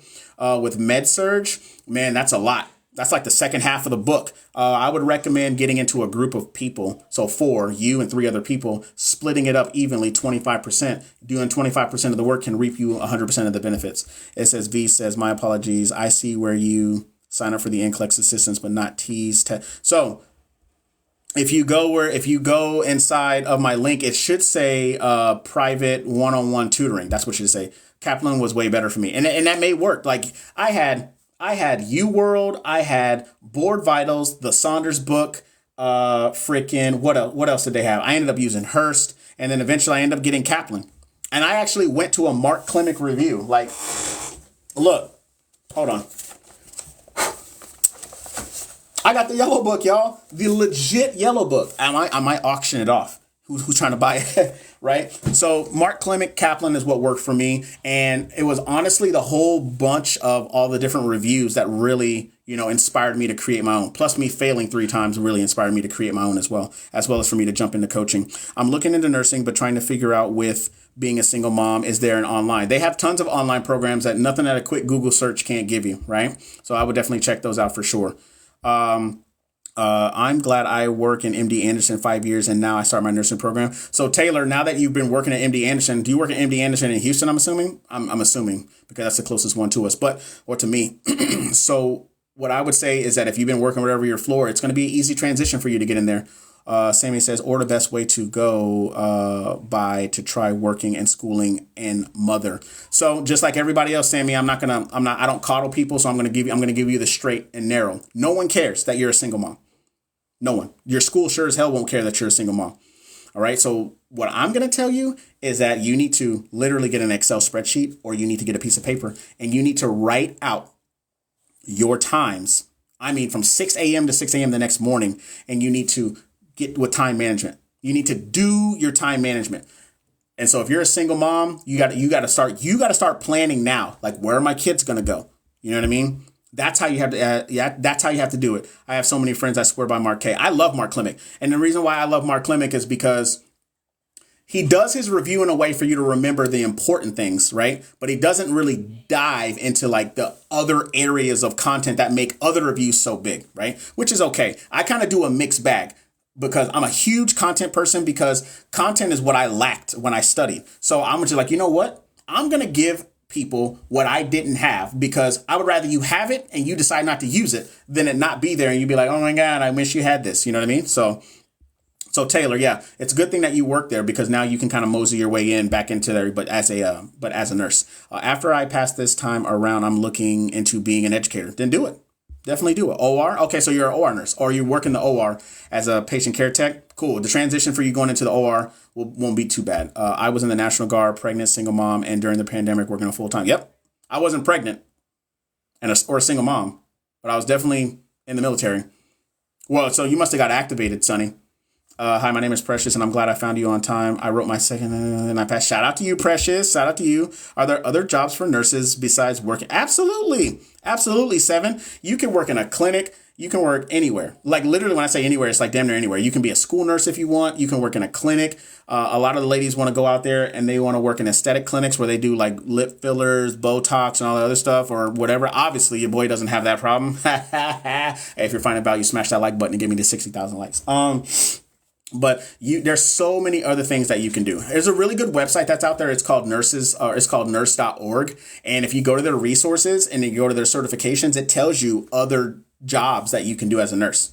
Like there's one girl, when my son was born, she was a lactation specialist. So all she does is goes around and teaches moms how to learn how to teach how to breastfeed. And it was awesome. And the way that she taught, because I'm an educator, loved it. And I told her, I was like, you should do a YouTube channel or you should do a TikTok talking about that because you are phenomenal. And as somebody who's a teacher, when you see somebody who teaches, it's amazing. I love every bit of it.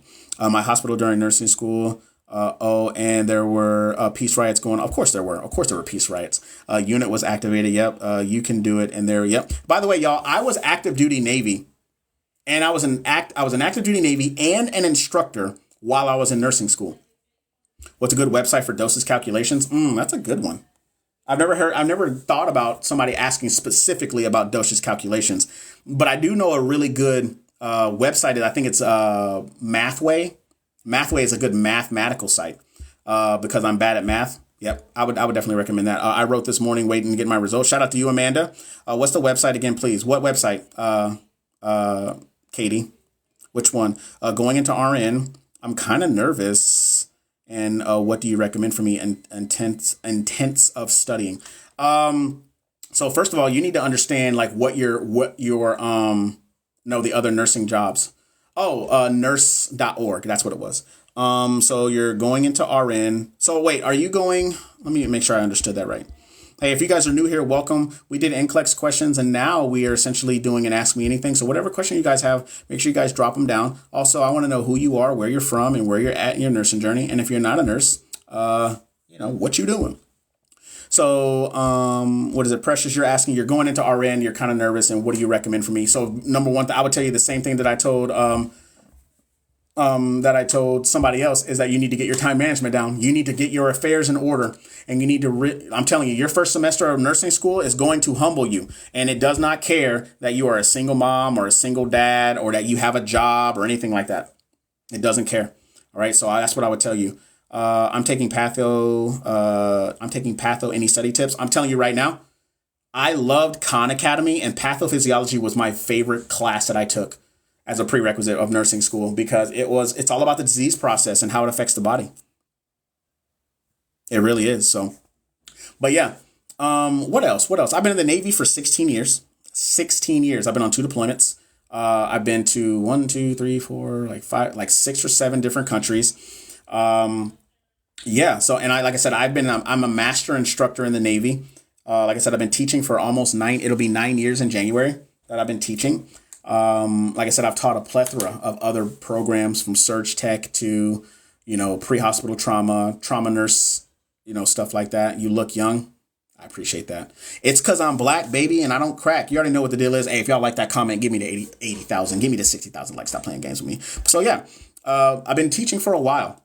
And I love it. I had no idea that teaching would be my passion. I literally would stand in front of the mirror and I would teach. I would talk to myself. I would inflect and do all kinds of stuff. Kevin Hart did that, and that's why he's so good at carrying an audience while he does stuff. Or who's another good one? Matt Rife. He's a really good one at, kind of carrying the audience, right? And so motivational speaking and stuff like that is other stuff that I'm trying to get into. But specifically to nurses, and then eventually nursing and entrepreneurs. So that's what I love so much. Hello. Do you recommend becoming a CNA or an MA before a nurse? Depends on, either one of them is good. It just depends on what you want to do. You look young. I appreciate that. But I am young, I guess, depending on how old you are. When you first became a nurse, did you feel like you knew nothing at first? Absolutely. I had imposter syndrome, just like everybody. Everybody has imposter syndrome, 100%. All right. I just signed up for nursing school and I'm stumbling across your page. I'd be excited to learn. I'm glad you'd be excited, Mrs. Coleman, because I'm excited that you're here. Do you recommend new grad nurses to immediately go? Absolutely not. None of you new grads ever better be going to fucking travel nursing. I don't care what. At this point, you won't know. You won't know nothing from Adam. You see what I'm saying? Do not, and I repeat, do not be looking at those numbers. I'm telling you right now, looking to become an RN in psych. My recommendation to you is get you a job going straight to psych. All right. Where do I live? I live in Texas. I just finished AMP2 class, got an A. However, no other subject makes me feel so smart and dumb. That's okay. Forget it. Don't even worry about that grade. You got an A, move on. Forget now it don't even matter now because you're pressing forward. All right. Let that grade go. Cause guess what? When you get to working in the hospital, I'm not going to come up to you and be like, user 6'4". Obviously I would know your name. I'm going to be like, hey, would you get an AMP? Yeah, I don't care. So it'll make you feel that way. But trust me, you think AMP makes you feel that way. Wait till you get into nursing school and then wait until you literally get onto the floor and then you're going to be like, why, guy? Why? Right? So it's okay. But you Gucci out here. I'm getting ready to take the NCLEX again for the 4th time. Any advice? I'm so nervous. Look, first of all, what I would tell you is, first thing, I hope that you looked at your performance sheet and you started from where you didn't do so well and then you worked your way up. I hope that you allocated good amounts of time to absorb content, to do questions and answers and do rationales. It's okay to be nervous. You're going to be nervous, right? But you need words of affirmation. Speak it out into the universe and it shall be so. Talk positive to yourself. As somebody who was literally negative talking to himself, and every single time I went in there and I failed, and then I got to the last part and I was like, no, I'm passing this exam. You know what I'm saying? Stuff like that goes a long way. All right. You are your own worst critic, but you are your biggest advocate. So advocate for yourself and be kind to yourself. All right. So that's what I would say. But as a key, it says, what about the cosmetic industry? You could go be a nurse in the cosmetic industry. Hell, you can go work for a medical devices company or cosmetics. You can go work for a medical devices company. You can go work for a pharmaceutical company. You can do all that stuff as an RN or even as an LPN too. I want to go to nursing school, but I'm scared of math. So Caribbean doll. So you literally came into my chat and told me that you're scared of math, fucking numbers, to stop you from becoming a nurse? All right, well, guess nursing ain't for you then. That's a little bit of reverse psychology. If you want to do it, don't you let some trivial shit like math deter you from ever doing anything. Because if you tell me, oh, I want to do it, I'm scared of math. All right, well, cool. I guess you're not meant to be a nurse then because you're scared of numbers. You better fix it. That's how we learn. That's how we progress. You see what I'm saying? I don't want to be bedside, too many horror stories, and I see the workload put on nurses as a med tech. So I'm telling you right now, depending on what you want to do, Key, will depend on what you need to do, if that makes sense. So if you don't want to work bedside, you better find a job that's not going to take, that's not going to require bedside. So if you want to go to a clinic, you could do that too. The options are there for sure. What's a good resource for case study practices? You can actually go to the NCSBN website and they actually have practice ones on there. You know what I'm saying? Yeah, it says, I passed my exam and started my first nursing job only to be bullied for the first 2 weeks and I quit. Good for you. Good for you, Joy. Or C, Joy. Good for you for fucking quitting such a stupid fucking place. Sorry, if y'all don't like the fact that I say the F word, sorry. If you don't like it, then exit stage left. but you can go that way. But I'm telling you right now, good for you on leaving. You want to know why? You have a license, you are marketable, and you can go out there and find you another position. No, at no way, shape, or form, at any point in time should any of y'all stay in a fucking place that's going to be destructive to you mentally and physically. But don't you, hey, go. I'm glad. I'm so happy you did that for yourself. I'm so happy. Caribbean doll. I wasn't saying that to be mean. All right. I don't want you to think I'm saying that to be mean. I'm being completely honest. Here's the thing. If no one's going to be honest with you, you won't take that leap for yourself. Keith says, thanks for your life. I like you. Girl, I like you too. That's what I'm talking about. Y'all see that? Look. Y'all see that rogue gray hair? It's disrespectful. Let me tell you. All right. It says, have you met a Japanese nurse? I actually have. She worked when I was in Jacksonville.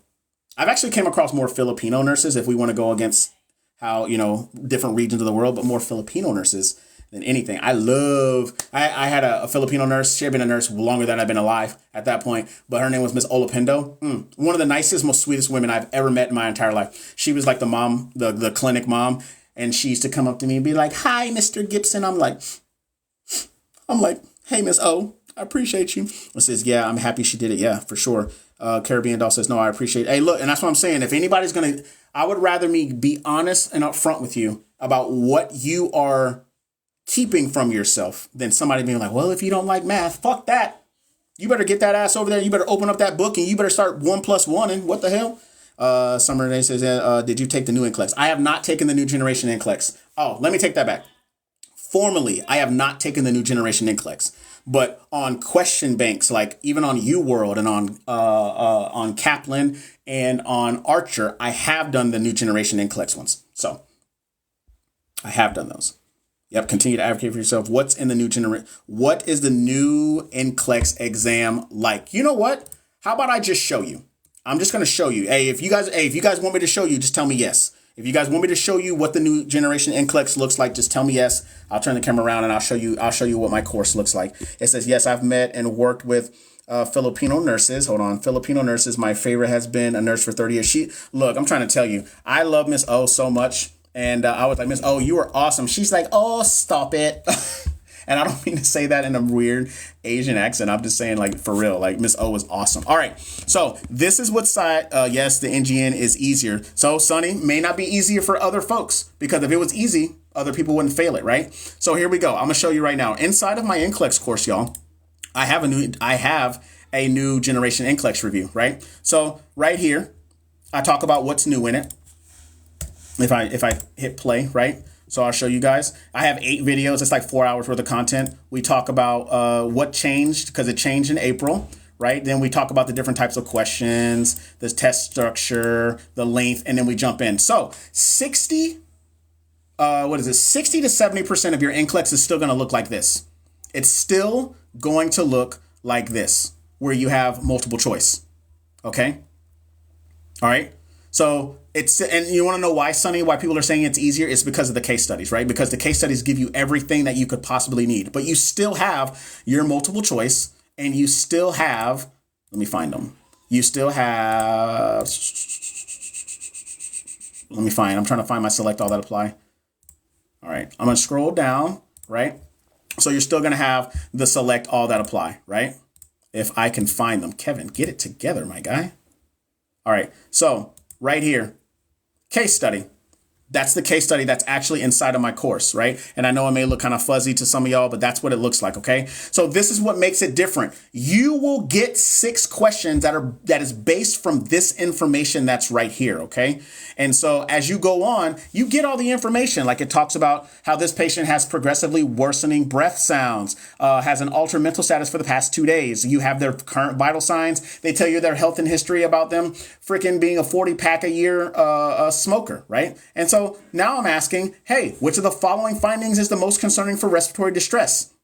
Right? My course is $97 and that link is in my bio. But here's the really good caveat is that you have it for a lifetime. You don't, hold on 1 second, y'all, because I got people in here that are trying to sell me nudies when we get OnlyFans accounts for free around here.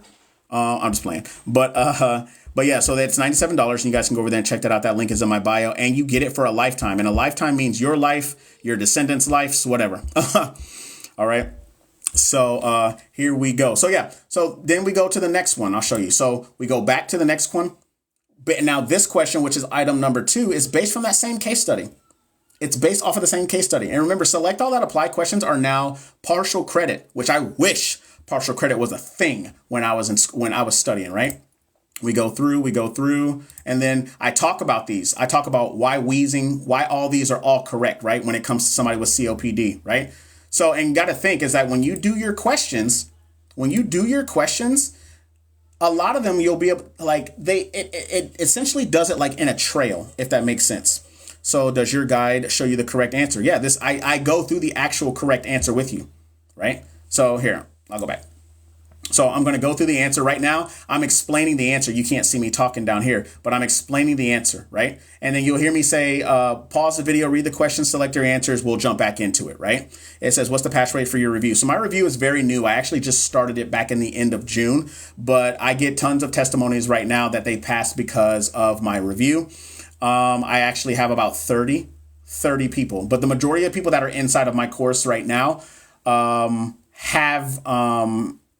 haven't even started school yet. So they actually got it at a very low price when it was $48 and now it's $97, but they get it for a lifetime, right?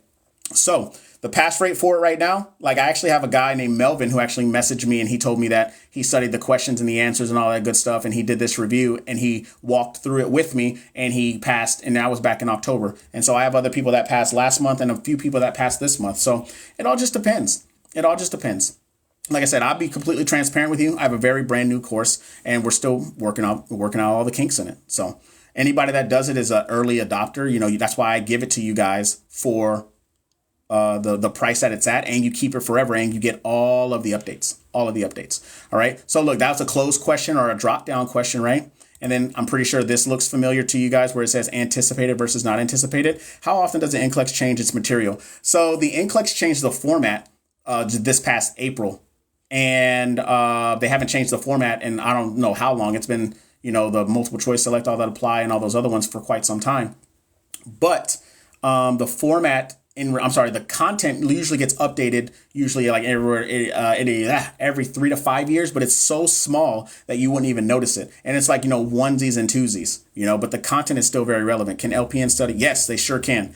This is both for RNs and LPNs. But I have been getting so many questions asking me, hey, Kevin, can you do a specific one for LPNs? And I'm working on that one too, where it's specific to the NCLEX test plan, right? But this is essentially like what are the new things that are on here? Is the change better? Are you talking about like, is the change better from, to this one? Hindsight's 2020. I think the change that they did in April, is better because now it's partial credit. Right, for select all that apply. And now with the case studies, they give you all the information. You don't even have to guess what the normal lab values are. However, you need to know what the lab values, what the patient's going to look like if they are abnormal. Okay.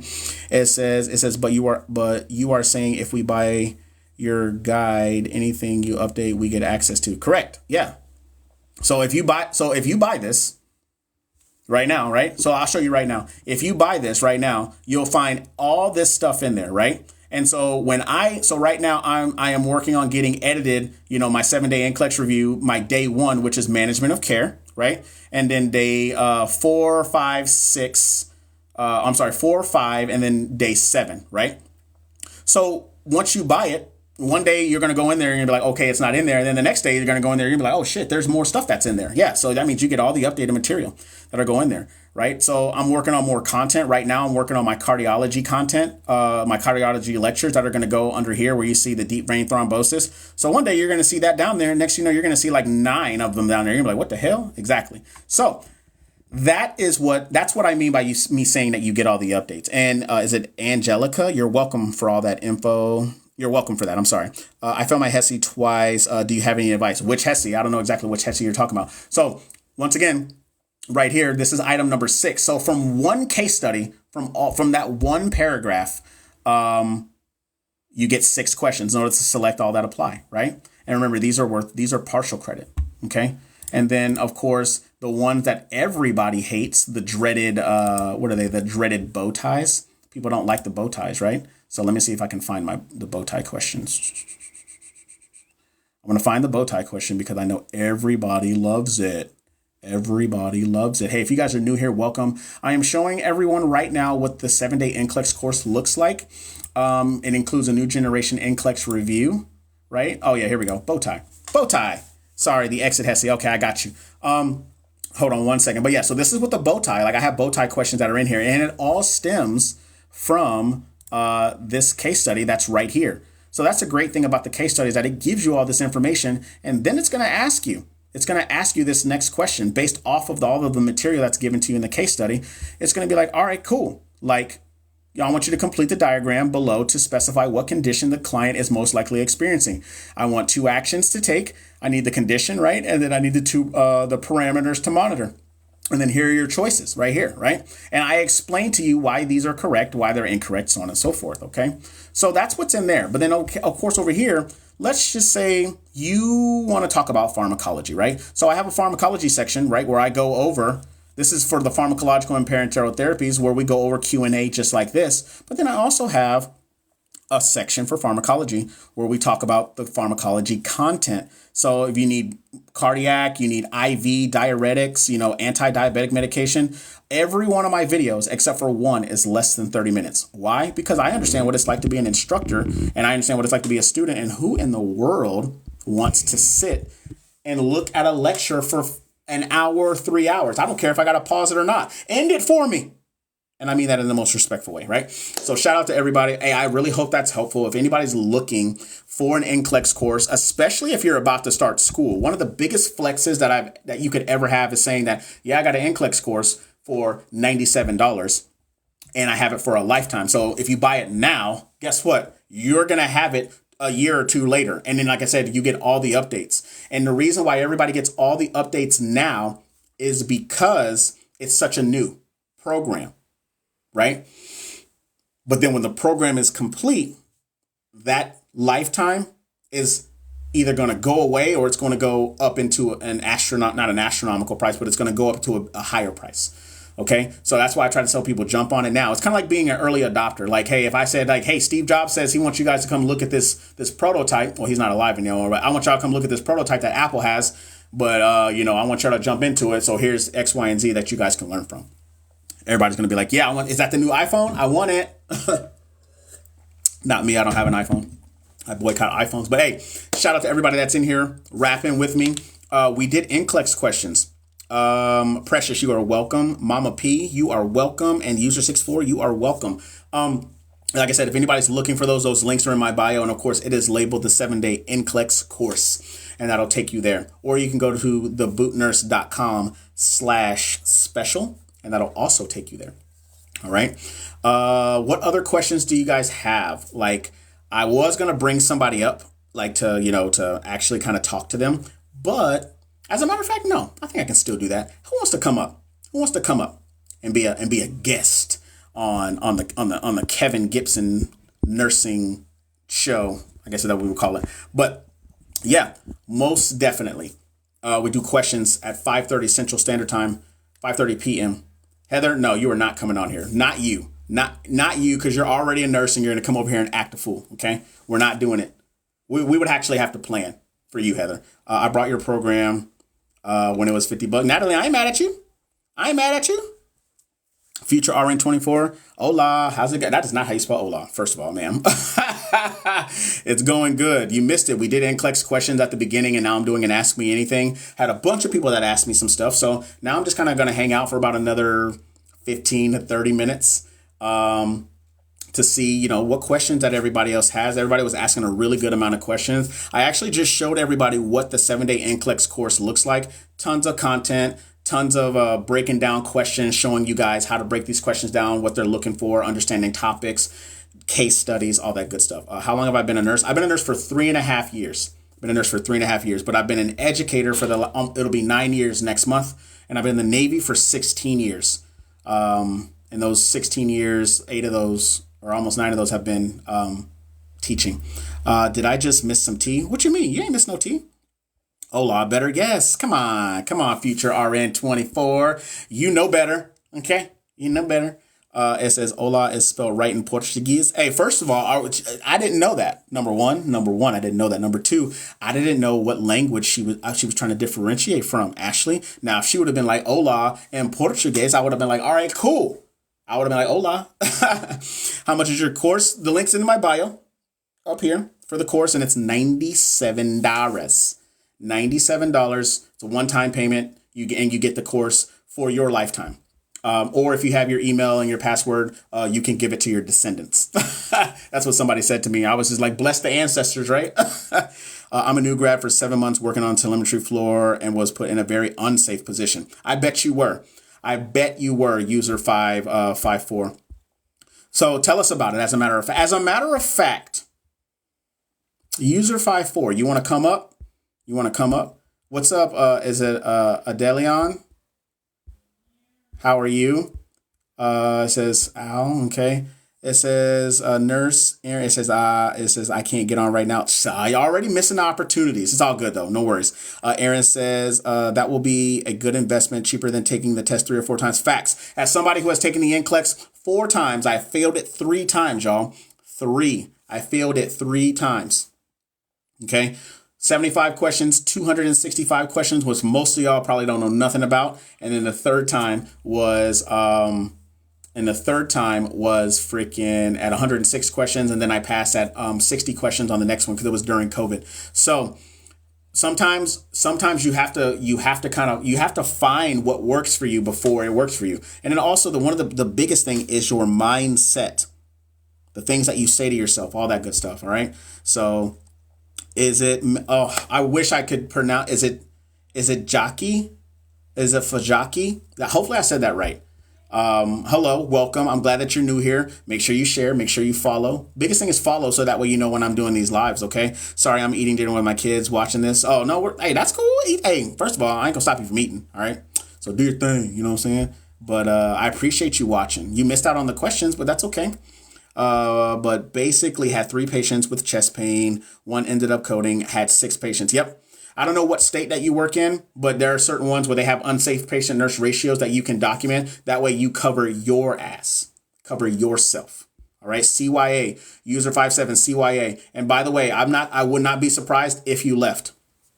You know what I'm saying? Because and this is the shit that they'll do. They'll try to gaslight you and be like, oh, it's normal. Oh, it's okay. Oh, how else you're going to learn? It's called a safe, conducive nursing environment.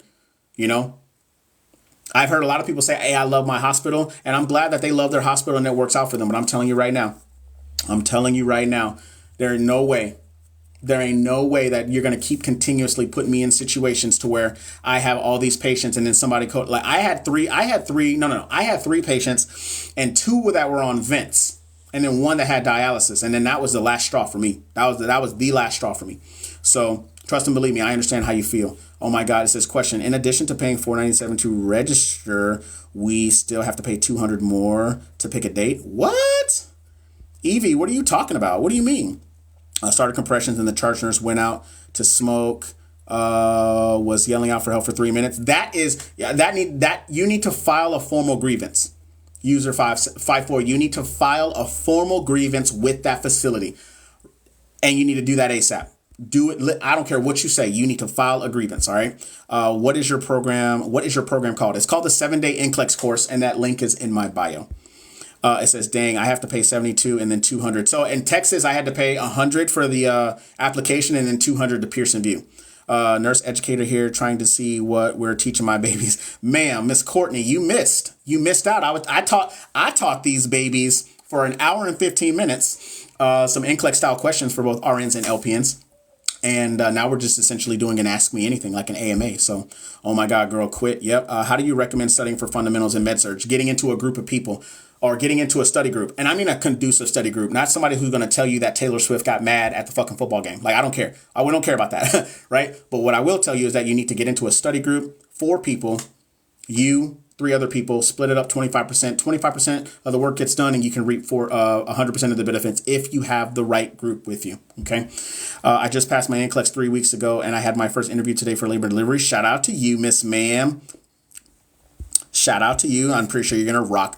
You're gonna rock it. Babies are gonna love you. So when I submitted my application to get approved by the board, I paid $497. Now that's what I'm trying to. Evie, what state do you live in? Schedule my date is asking for 200. Yeah, so Pearson VUE is $200 for sure. User 64 is what advice would you give to surviving nursing school? I'm curious. Time management. Time management is your biggest one. And then also putting yourself in an environment. You're around other people that are going through the exact same thing. And then another thing, I'm not even gonna lie to you, coming to stuff like this. Because I know exactly how you feel. Everybody else in here that's already nurses know exactly how you feel, right? So it's all about keeping your head down and still pushing forward. Doing it even though you're scared. I call that getting off the beach.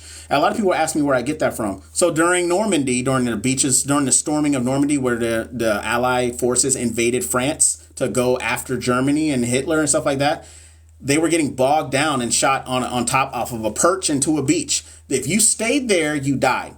So the only way for you to survive, your only way of survival was to push from off the beach, out of the line of fire, right? So that's exactly what you have to do. It sucks. Nursing school sucks.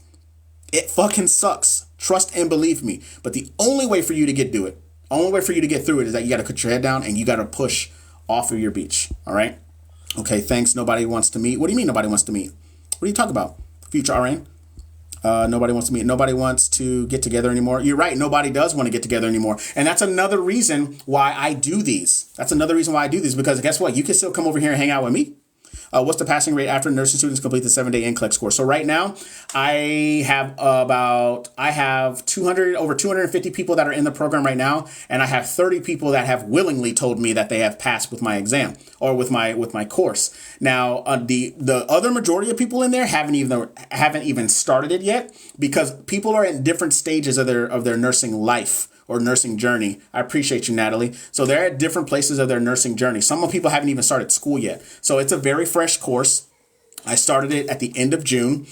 And so now it's just all about time, letting time tell. Ashley says, yes, saying no to a social life. Appreciate you. I got a gummy bear. Thank you, Natalie. For studying. I got you, future art. I got you. What's up? Hey, how are you? How do you apply fundamentals material to critical thinking for exams? That's practice. That's a lot of practice, right? So you got to be able to understand the material, but then you have to literally put whatever you learn, the content, you have to be able to put it into questions, and then you have to just practice. Can you tutor me 101? I start fundamentals next month in January. So I do tutoring, but it's up here. You got to go check that link out. So I'm working on doing some other things. I'm actually working on doing like and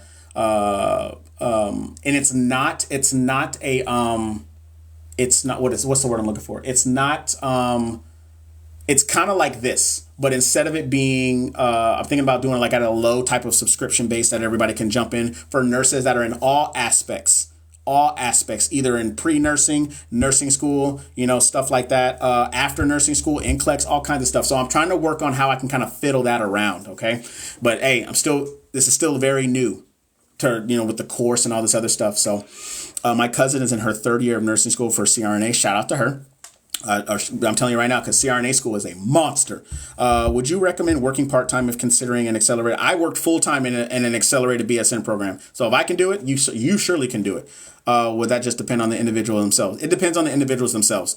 And it also depends on how accelerated that it is. Like you can find an accelerated BSN program that's 12 months, 15 months, 18 months. Mine was 18 months. So advice for starting nursing school in 3 weeks. Time management.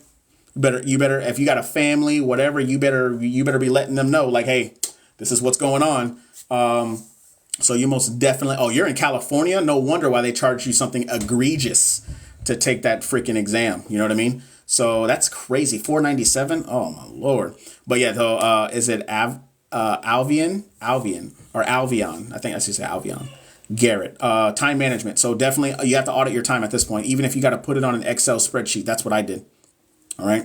It says, wow, kudos to you. I'm nervous and I haven't even applied for schools yet. Hey, I just like I said, get off your own beach. You're going to be nervous. But if you stay where you are not going to progress. That's just the honest truth. If you stay where you are, you will not progress, and everything else around you will progress. Imagine if you and I were walking together side by side doing the same exact thing. And I'm like, hey, what up, girl? How you doing? And then you were just like, oh man, I got to apply for school. And then you just stop. And then I keep going. And then eventually I keep going. I go all the way through my career, going through life. And then you're still stuck where you are. You're still stopped where you are. And then I turn around. You are nowhere to be found.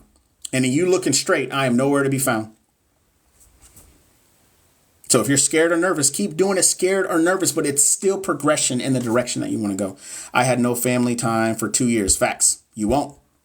Thanks for your advice about nursing school. I know it wouldn't be easy. I'm ready for the challenge. Here's the thing. Nursing school, the things to get into nursing school, such as prereqs, entrance exams, the exams themselves, the exit HESIs, all that stuff is meant to keep people out. Think about it. It's meant to keep the regular person out. Yes, I live and breathe by my planner. I know that's right. I graduated in 6 months. I'm so ready. I know that's right. Thank you for saying that. You're welcome. Would it be best to start studying for NCLEX at the start of nursing school? Not really, because you're not even going to understand anything that we're talking about. However, there's nothing wrong with being familiar, like starting to learn that process. But you don't need to study for NCLEX, because you studying for NCLEX is probably, depending on how long your program is like a year and a half, maybe 2 years away. However, getting an NCLEX course now at the price that it is and the availability that it is, bar none, probably one of the best things, because every other NCLEX review that's out here is a subscription base. So you'd have it for like 90 days, 6 months or whatever, but then eventually it's going to go away. So that's just, me throwing my 2 cents in with that. I just graduated and I'm so stressed for the NCLEX. Natalie, we've already talked about this. Wow, this is good. Hey, wait. Oh, you're talking about me? You're talking about this whole thing? What we're doing is good? 48 starting LP in school on the 8th. I don't care how old you are. You could have not told me that. I would have been like, cool. I'm still going to tell you cool, because no one is special, especially when you're 48, right? So, but shout out to you for wanting to go back to school, because I can tell you right now, the older that most people get, they're like, bro, I ain't trying to go back to school. I ain't trying to do all that. It says, you're right. I'm working on it. Thank you for your advice. I will get off that beach. I know that's right. Get off that beach, Miss Ma'am. Get off that beach. It says, my friend's dad does construction and was using a partner saw and tipped and his legs gone. I bet it is. You know what we do with that? Tourniquet. Stop that bleeding. That's what we got. I'm 36 and a mother of 4, CNA for 15 years. Just finished my second quarter of RN. I'm still pumping. That's right. I know that's right. Miss Mother of 36, or Miss 36 Mother of 4, CNA. Go out there and make that stuff work. But once again, no one cares how old you are. Nobody even asked me how old I am. Guess what? I'm not even going to tell you. 36. Oh. I'm going to hang out here for another 15 minutes. What other questions do you guys got? What other questions do you guys have? Hey, like I said, we do NCLEX questions every Monday, Wednesday, and Friday. I'm actually going to dedicate one day out of the week. I haven't even thought of it yet, but I'm going to dedicate one of these days out of the week, either the Monday, Wednesday, or Friday, probably the Wednesday, to do case studies. I did case studies on Friday, and there was only like 40 or 50 people in here. I'm like, man, I guess nobody wants to learn case studies. Or for the fact that it was Friday and people were just like, yo, I'm graduating. Forget Kevin and his study stuff. I don't need it. So 87, baby. That's what I'm talking about. Just register. Let's go A-side NCLEX. That's what I'm talking about. Get out there. Natalie, what did you give me again? You gave me a little thingy. So tips for studying pharmacology, family name suffixes. I actually have a lecture inside of my course, the 7-day NCLEX course, where I talk about how to study pharm. And that's another thing, too. Somebody asked me about dosage calculation. As a matter of fact, let me turn it around so y'all can see. So somebody asked me about dosage calculation, right? I'm going to scroll down. I have a video for dosage calculation, and I talk about it. And I talk about how to study pharmacology right there. When we go into it, right? I'm really proud of that intro, y'all. I need for y'all to love me, right? So look, we talk about insulins, talk about all kinds of stuff, right? And how to do the dosage calculations, right? Oh, I'm sorry. This is about how to study pharm. Sorry. Talk about the different pharmacology meds. It says, hey, just passing by. Is it Lily or Lily? I appreciate you. So yeah, that. And then of course, we talk about the dosage calculations right here. Turn there. Talk about the different types of intros. And we talk about I got the conversions, right? And then we talk about PO meds, IV meds, IM meds, the examples, so on and so forth, right? On how to do dosage. So who said something?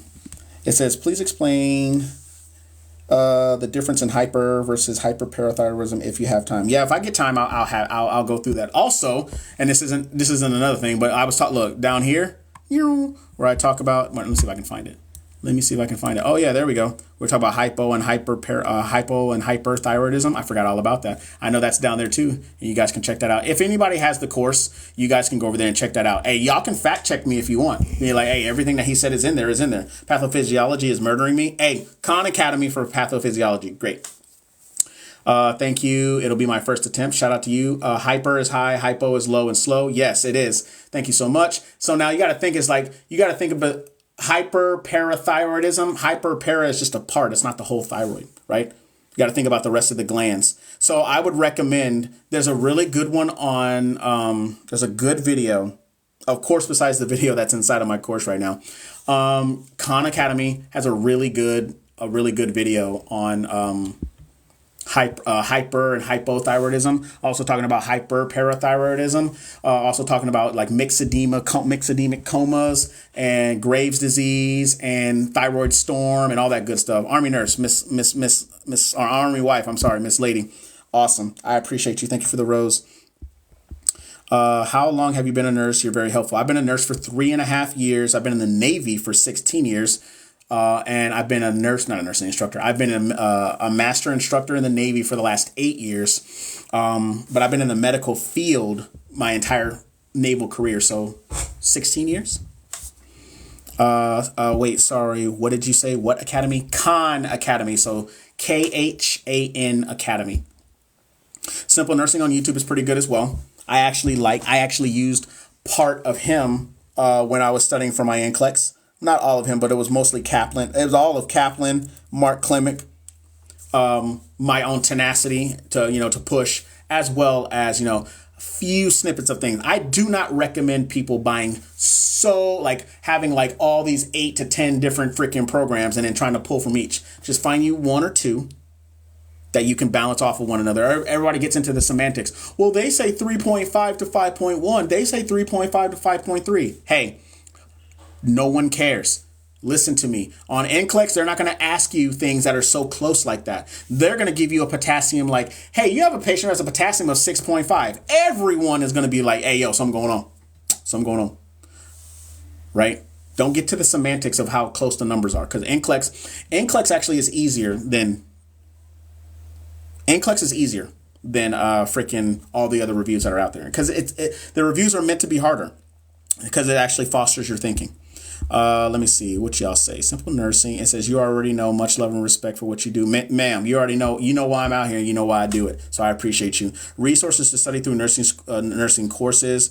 I'm more of a visual learner and sometimes a read write. Okay, so I'm glad that you told me that. So a really good one is Picmonic. Picmonic has really good visual learning as well. With like visual mnemonics, you can check them out. I actually have a discount code for Picmonic.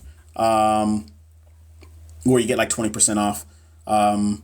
You get like 20% off. So if you want that, just let me know and I will add it to my link tree so you guys can go over there and get it.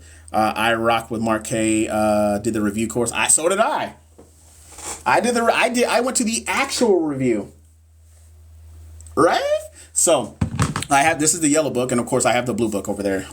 It's somewhere in my closet somewhere. I'm gonna hang out here for another 10 minutes. to hang out with y'all, okay? It says they say 9 to 11 for calcium.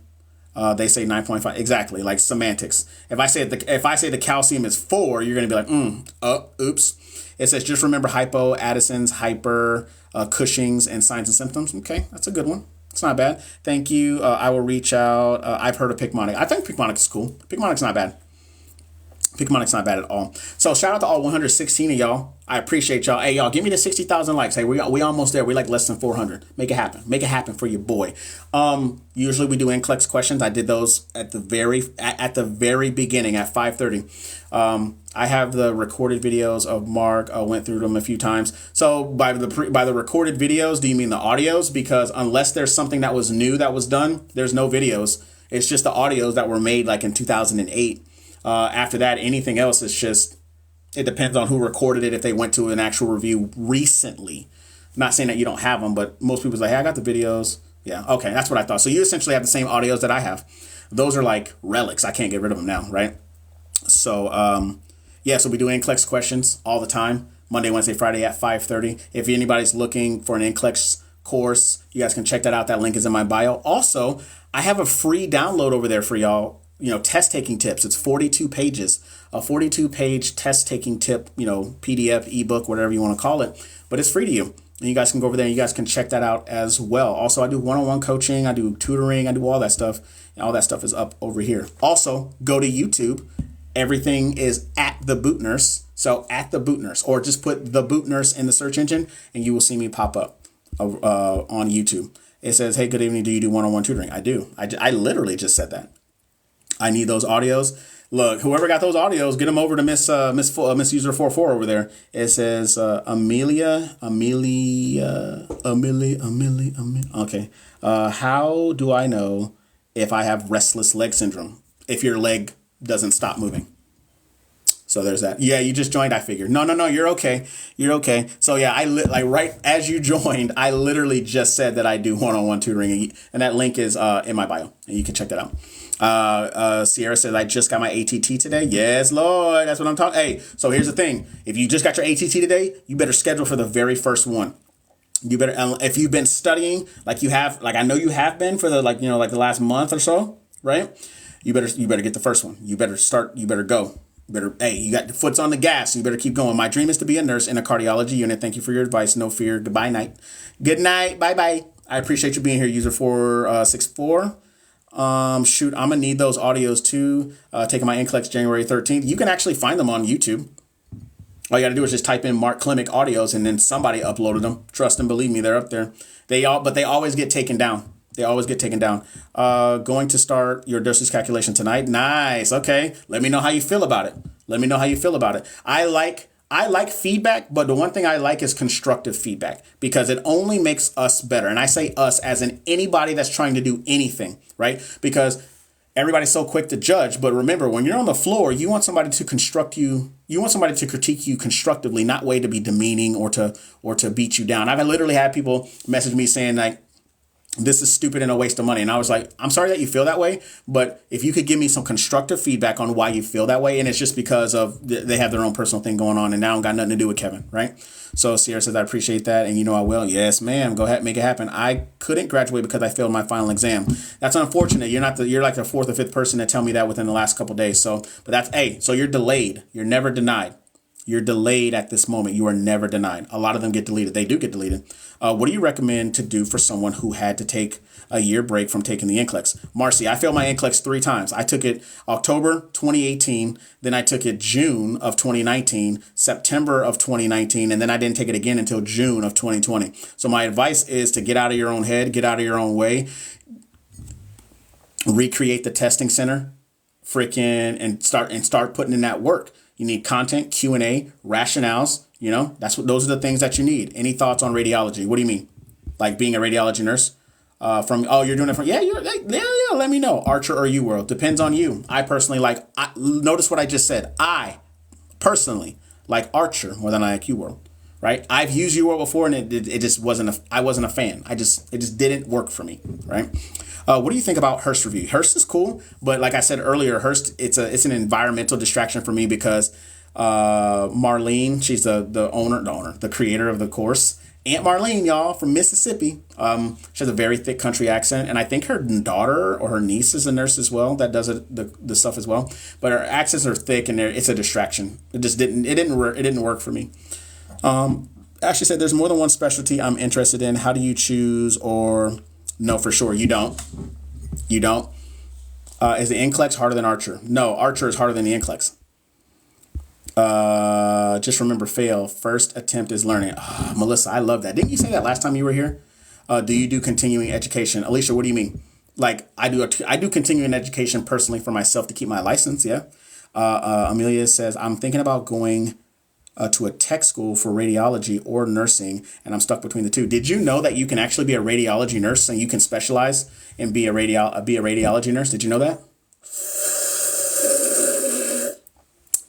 All right, that was immature. I am sorry, but but yeah, you can actually do both. So you can go do radiology and then go be a nurse, or you can go be a nurse working radiology and then get a certification as a radiology nurse. You can do that too. Oh my God, Marlene accent. I'm trying to tell y'all my exam on endocrine system. Natalie laughing. I don't know what I did. I forgot. How long after you graduate do you recommend taking the NCLEX? ASAP. ASAP. You don't recommend specialties. Actually, I recommend you go to where you want to go. I don't recommend, and here's another thing, you go to where you want to go, but I don't need people to come in here saying, I don't want to go to med-surg because they say go to med-surg. Remember that med-surg is a specialty. It is also a specialty, but I would say go to where you want to go, period. You may have more than one, enjoy two. I'm on my second and I love them. Yeah, exactly. Oh, exactly. It says, yes, it's a quote I live by. I love that quote. Melissa. It's a really good one. It says, I'm from the South, so maybe I'll be okay. It'll be okay for me. My nursing program forced me to get it. Your nursing program forced you to get it because it's a part of your tuition. That's why. So it's not like you're forced. It's like you already pay for it up front. And then they're like, hey, this is who we have a contract through, so you got to use it. No, but Marlene videos. Okay. She will give you a look. If you get it wrong. Ain't that something like a grandma or like a disappointed mom? It says, I like keeping up with guidelines, not CEUs for license. Oh, so if you want to keep up with guidelines, you definitely got in the ncsbn.org or and your board of nursing if you're looking for guidelines for sure. How long is your program on sale for? The sale, it was on sale for $48 this week. Or this weekend, I'm sorry. I gave it away. I was just like, hey, for whoever's graduating, hey, go over there and get it. But it's $97 for the foreseeable future. So for now, but eventually it's going to go up to the regular price. So if you're looking to try to get it here like in the next month, it'll still be there if that's what you're asking. The topic I failed was on endocrine. Oh, okay. So we're talking about diabetes and stuff like that.